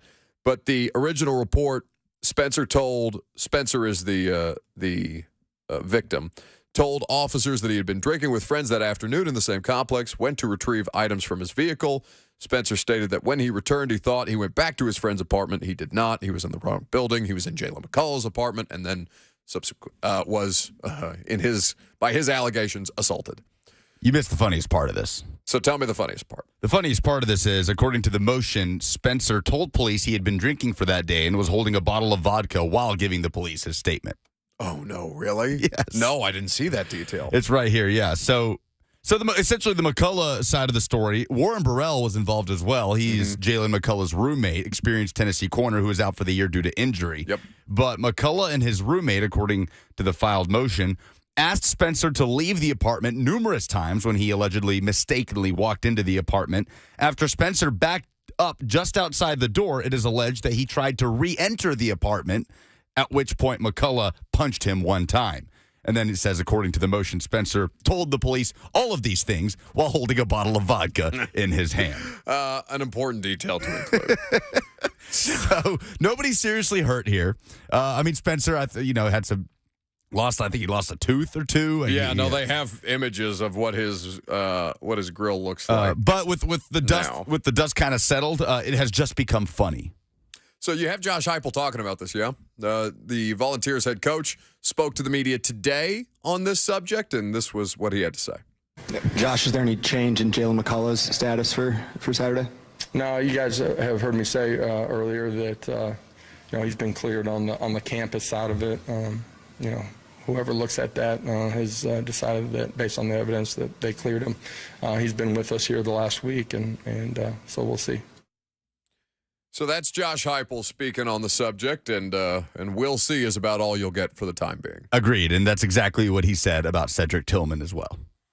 So, looking at this situation for the Tennessee Volunteers, it is, you always want to wait. It's why you always want to wait till there's more information at hand. Now, I know that's not exactly an easy thing for a medium like Sports Talk Radio to do, or something that Twitter necessarily fosters a good environment for, but that's the situation at hand, and it looks like Jalen McCullough will be vindicated from his standpoint based on the review by this independent Tennessee review board. 615-737-1045. Last call for phone calls. Here's the thing, though. If you call that number right now, and if you are caller number 5, Lucas is going to give you a pair of Tennessee hosting Kentucky. Tickets for Saturday night's game at Neyland Stadium thanks to Famous Dave's Barbecue. Get the best barbecue for your buck only at Famous Dave. 615-737-1045. Ready, go.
Wrapping up on this Thursday. Tomorrow's going to be a lot of fun.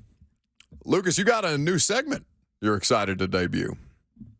We're going to do a College Game Day Pick'em segment. Just going to rip it right off of College Game Day and have a celebrity guest picker moving forward each and every Friday. Well, there's no original content left in the sports mediums, I think, at this point. I think everybody's just doing the same recycled version of different bits and parts that they've heard, across. It's not a terribly original medium, I would say, on the whole. So I think it's okay if we as long as we're blatant about it and we say yes into the microphone, we are blatantly ripping off College Game Day's guest picker segment, then I think we're good. Are we telling people who the guest picker is? Nah. Okay. You're gonna 10:20. Tune in tomorrow at 10:20 to find out who our first celebrity CFB picker will be. And Mac will be here. Coach Dave McGinn, it's always a pleasure. So, who won the Vols tickets? Congrats to Shandy. Shandy won the Vols tickets. She is headed to the Kentucky game on Saturday. Well, we hope Shandy enjoys herself. Last call for phone calls on Titans or anything Vols related, 615-737-1045. Chuck is in Clarksville up next. Hey, Buck. Hi, buddy. Talking about the Titans making a move, I don't think John Robinson makes a move. And the reason why, the best options out there, let's say Kareem Hunt, he's a rental. He's not going to stay here. He's going to be on the free agent market next year, so he's out. Elijah Moore is fifth on the Jets receivers list. Good value, but I don't know that he improves our wide receiver core that much. And the other one is DJ Moore, which is only about 40 yards ahead of Robert Woods with one more game played. So I don't see how that improves us, and you're out for $25 million next year. So I just don't see a move that the Titans make with only a little over $1 million in the cap space. Chuck, none of those players you mentioned are offensive linemen. No, and there's not an offensive lineman out there. Well, there are two that are being shopped actively right now by their teams, but it's how many different teams competing over one player and how much can the Eagles drive up the price point on that. Thank you for the call, Chuck. We do appreciate it. Yeah, I don't think a skill position player move is in their future. Now, watch. We'll walk out of here today, and at 12:57 as we hit our last break, it will be announced that the Titans are trading for all of the skill position players. But I would not, at this point, I do not expect anything quite like that. Andre Dillard is the name that's been mentioned. Andre Dillard is a former first-round pick. Andre Dillard also did not have his fifth-year option picked up by Philadelphia, who is out here just wheeling and dealing and getting things like Robert Quinn for a fourth, which is basically throwaway. It's house money for them. And so with that being said, the idea that the Titans are going to be involved the way that Kansas City and Philadelphia are right now, I just don't see it. I don't know if that's a good thing. I don't know if it's a bad thing, but it's a thing at this point. Anything else that I'm forgetting? Okay, polls. Not now, Jenny. I'm on the radio. Buck Rising gave me a job. Said something about a poll update. Hope that wasn't at that club where you became a folk singer. Anyway, Buck Rising's producer and correspondent has the final poll update. I'm not a smart man, but I know who Lucas Panzica is. Thank you, Forrest. Presented by Two Rivers Ford, where you can custom order any new Ford. They deliver it to your home as soon as the car is manufactured. What is your biggest concern in the Titans going down to Houston to take on the Texans, other than the multitude of answers that just say because it's the Titans or because they play down to their competition? Trey says Brandon Cook's going off and the Texans just throwing 9 guys in the box the whole game. Yeah, I think a lot of people are want to just say, hey, it's the Titans. They'll win. If they play well, they'll lose if they don't, which is, even when they play poorly, they end up winning at this point. So who's to say? Coin flip. But the numbers that will play for you tomorrow, Mike Vrabel gave some interesting numbers about what Houston is doing as far as scoring in the first 3 quarters that may work effectively to the Titans' detriment. I mean, the way this team is structured right now with all the injuries, they're going to win games by 1 to 2 possessions max, low-scoring, grinded-out games. So the opponents are always going to be in the game by nature of that. You just never know what could happen in the fourth quarter. Makes me very sad. What is the worst injury you have seen live in a sporting event. Oh, we didn't talk about this ourselves. No, Puka says, what a freaky, weird question. This one's on you, Lucas. Stephanie, she won Titans Fan of the Year last year, I think. Yep. Right? Stephanie says, Michael Gallup of the Dallas Cowboys. I don't remember his being, really atrocious. Was his an ACL? I'm not sure. George says, Kenny Britt tore his ACL about 50 feet away from me when I was in my parents' old third-row seats at Nissan Stadium. Just the sound that it makes. It sounds like a gunshot when those things snap. I've seen it happen a million different times, but oof. Ben Jones, noted Iron Man for the Titans, said the worst injuries that he has witnessed are both Delaney Walker and Michael Pruitt last year, snapping their ankles and just screaming. Brandon has a good submission. Tyrone Prothro's tibia snap for Alabama. He says against Florida, but it was against Southern Miss. Tyrone Prothro, Alabama wide receiver, early 2000s. Okay. He's the guy who had the incredible helmet catch. No, that was against Southern Miss, actually. It was the catch where he caught the ball around the guy's helmet. Not the injury? One of the best catches. Right, not the injury. So actually, Brandon might be right. But Prothro had just an awful injury where his leg literally just snapped in half and ended his playing career. Mine is probably going to be a popular one, but Kevin Ware is the injury. That's mine. Just the bone through the shin in that NCAA tournament that That's year mine, for Louisville. for sure. He's apparently still playing professional basketball. I hear in Iraq. Wow. Which is crazy. So I just can't imagine the lifestyle. Brett says Nick Chubb's knee injury in Knoxville, that happened directly in front of me. I mean, I'm talking 20 feet away. I was in the first or second row in Neyland Stadium when Nick Chubb got tackled on the sideline and injured his knee in Knoxville, Tennessee. Chubb bounced back pretty well, though. You're doing all right. Which Tennessee wide receiver is the better pro prospect, Cedric Tillman or Jalen Hyatt? 56% say it's Tillman. I think Dane Brugler put it accurately. It depends on what kind of wide receiver that you're looking for, right? Because Tillman and Hyatt are not the same. They're built physically different. They have different proficiencies as players. They have different weaknesses as players. So I think it very much depends on, are you looking for the big, prototypical size, contested catch player? Or are you looking for somebody who's got a little more speed to him? I mean, what would he run? What is he? I mean, do you know anything about his 40 or anything like that? Is he like a 4.4 guy, 4.3 guy?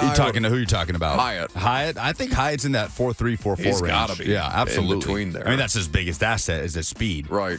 Either way, these guys are running wide open all over the place. Will the Vols cover minus 12.5 against Kentucky? 72% believe yes, they will. I think they will. I think they're capable of beating UK by 2 touchdowns. Don't you? Kentucky doesn't have it offensively. We'll talk about it more tomorrow, but I go into this game typically with more unbridled confidence than any other Tennessee game of the season. As we've said many times, I love Kentucky football. They've brought me a lot of joy over the years and some painful years. Kentucky is that shining light in the darkness. I agree. I think 12.5 is extremely viable. Well, we'll get into that more tomorrow. Those are the polls. Those are the polls. Now, before we wrap up, because we got about a minute left, there is an NFL trade deadline article from Sports Illustrated. Connor Orr at the MMQB. 9 deals we'd like to see. Do you know which player he wants the Titans to trade for? I bet it's a wide receiver. It's not. Is it a lineman? Nope. Who? Kareem Hunt. Wow. What? Can you imagine? That's so stupid. Oh, this team does not need Kareem Hunt. This is the kind of stuff. Come on, but man. You know what? What's going to happen coming up next other than you're going to be entertained by Blaine and Mickey? Titans are going to draft a tight end in 2023. And all the Kareem Hunt calls coming your way throughout the rest of your afternoon. I'll see you tonight on A to Z Sports Prime Time.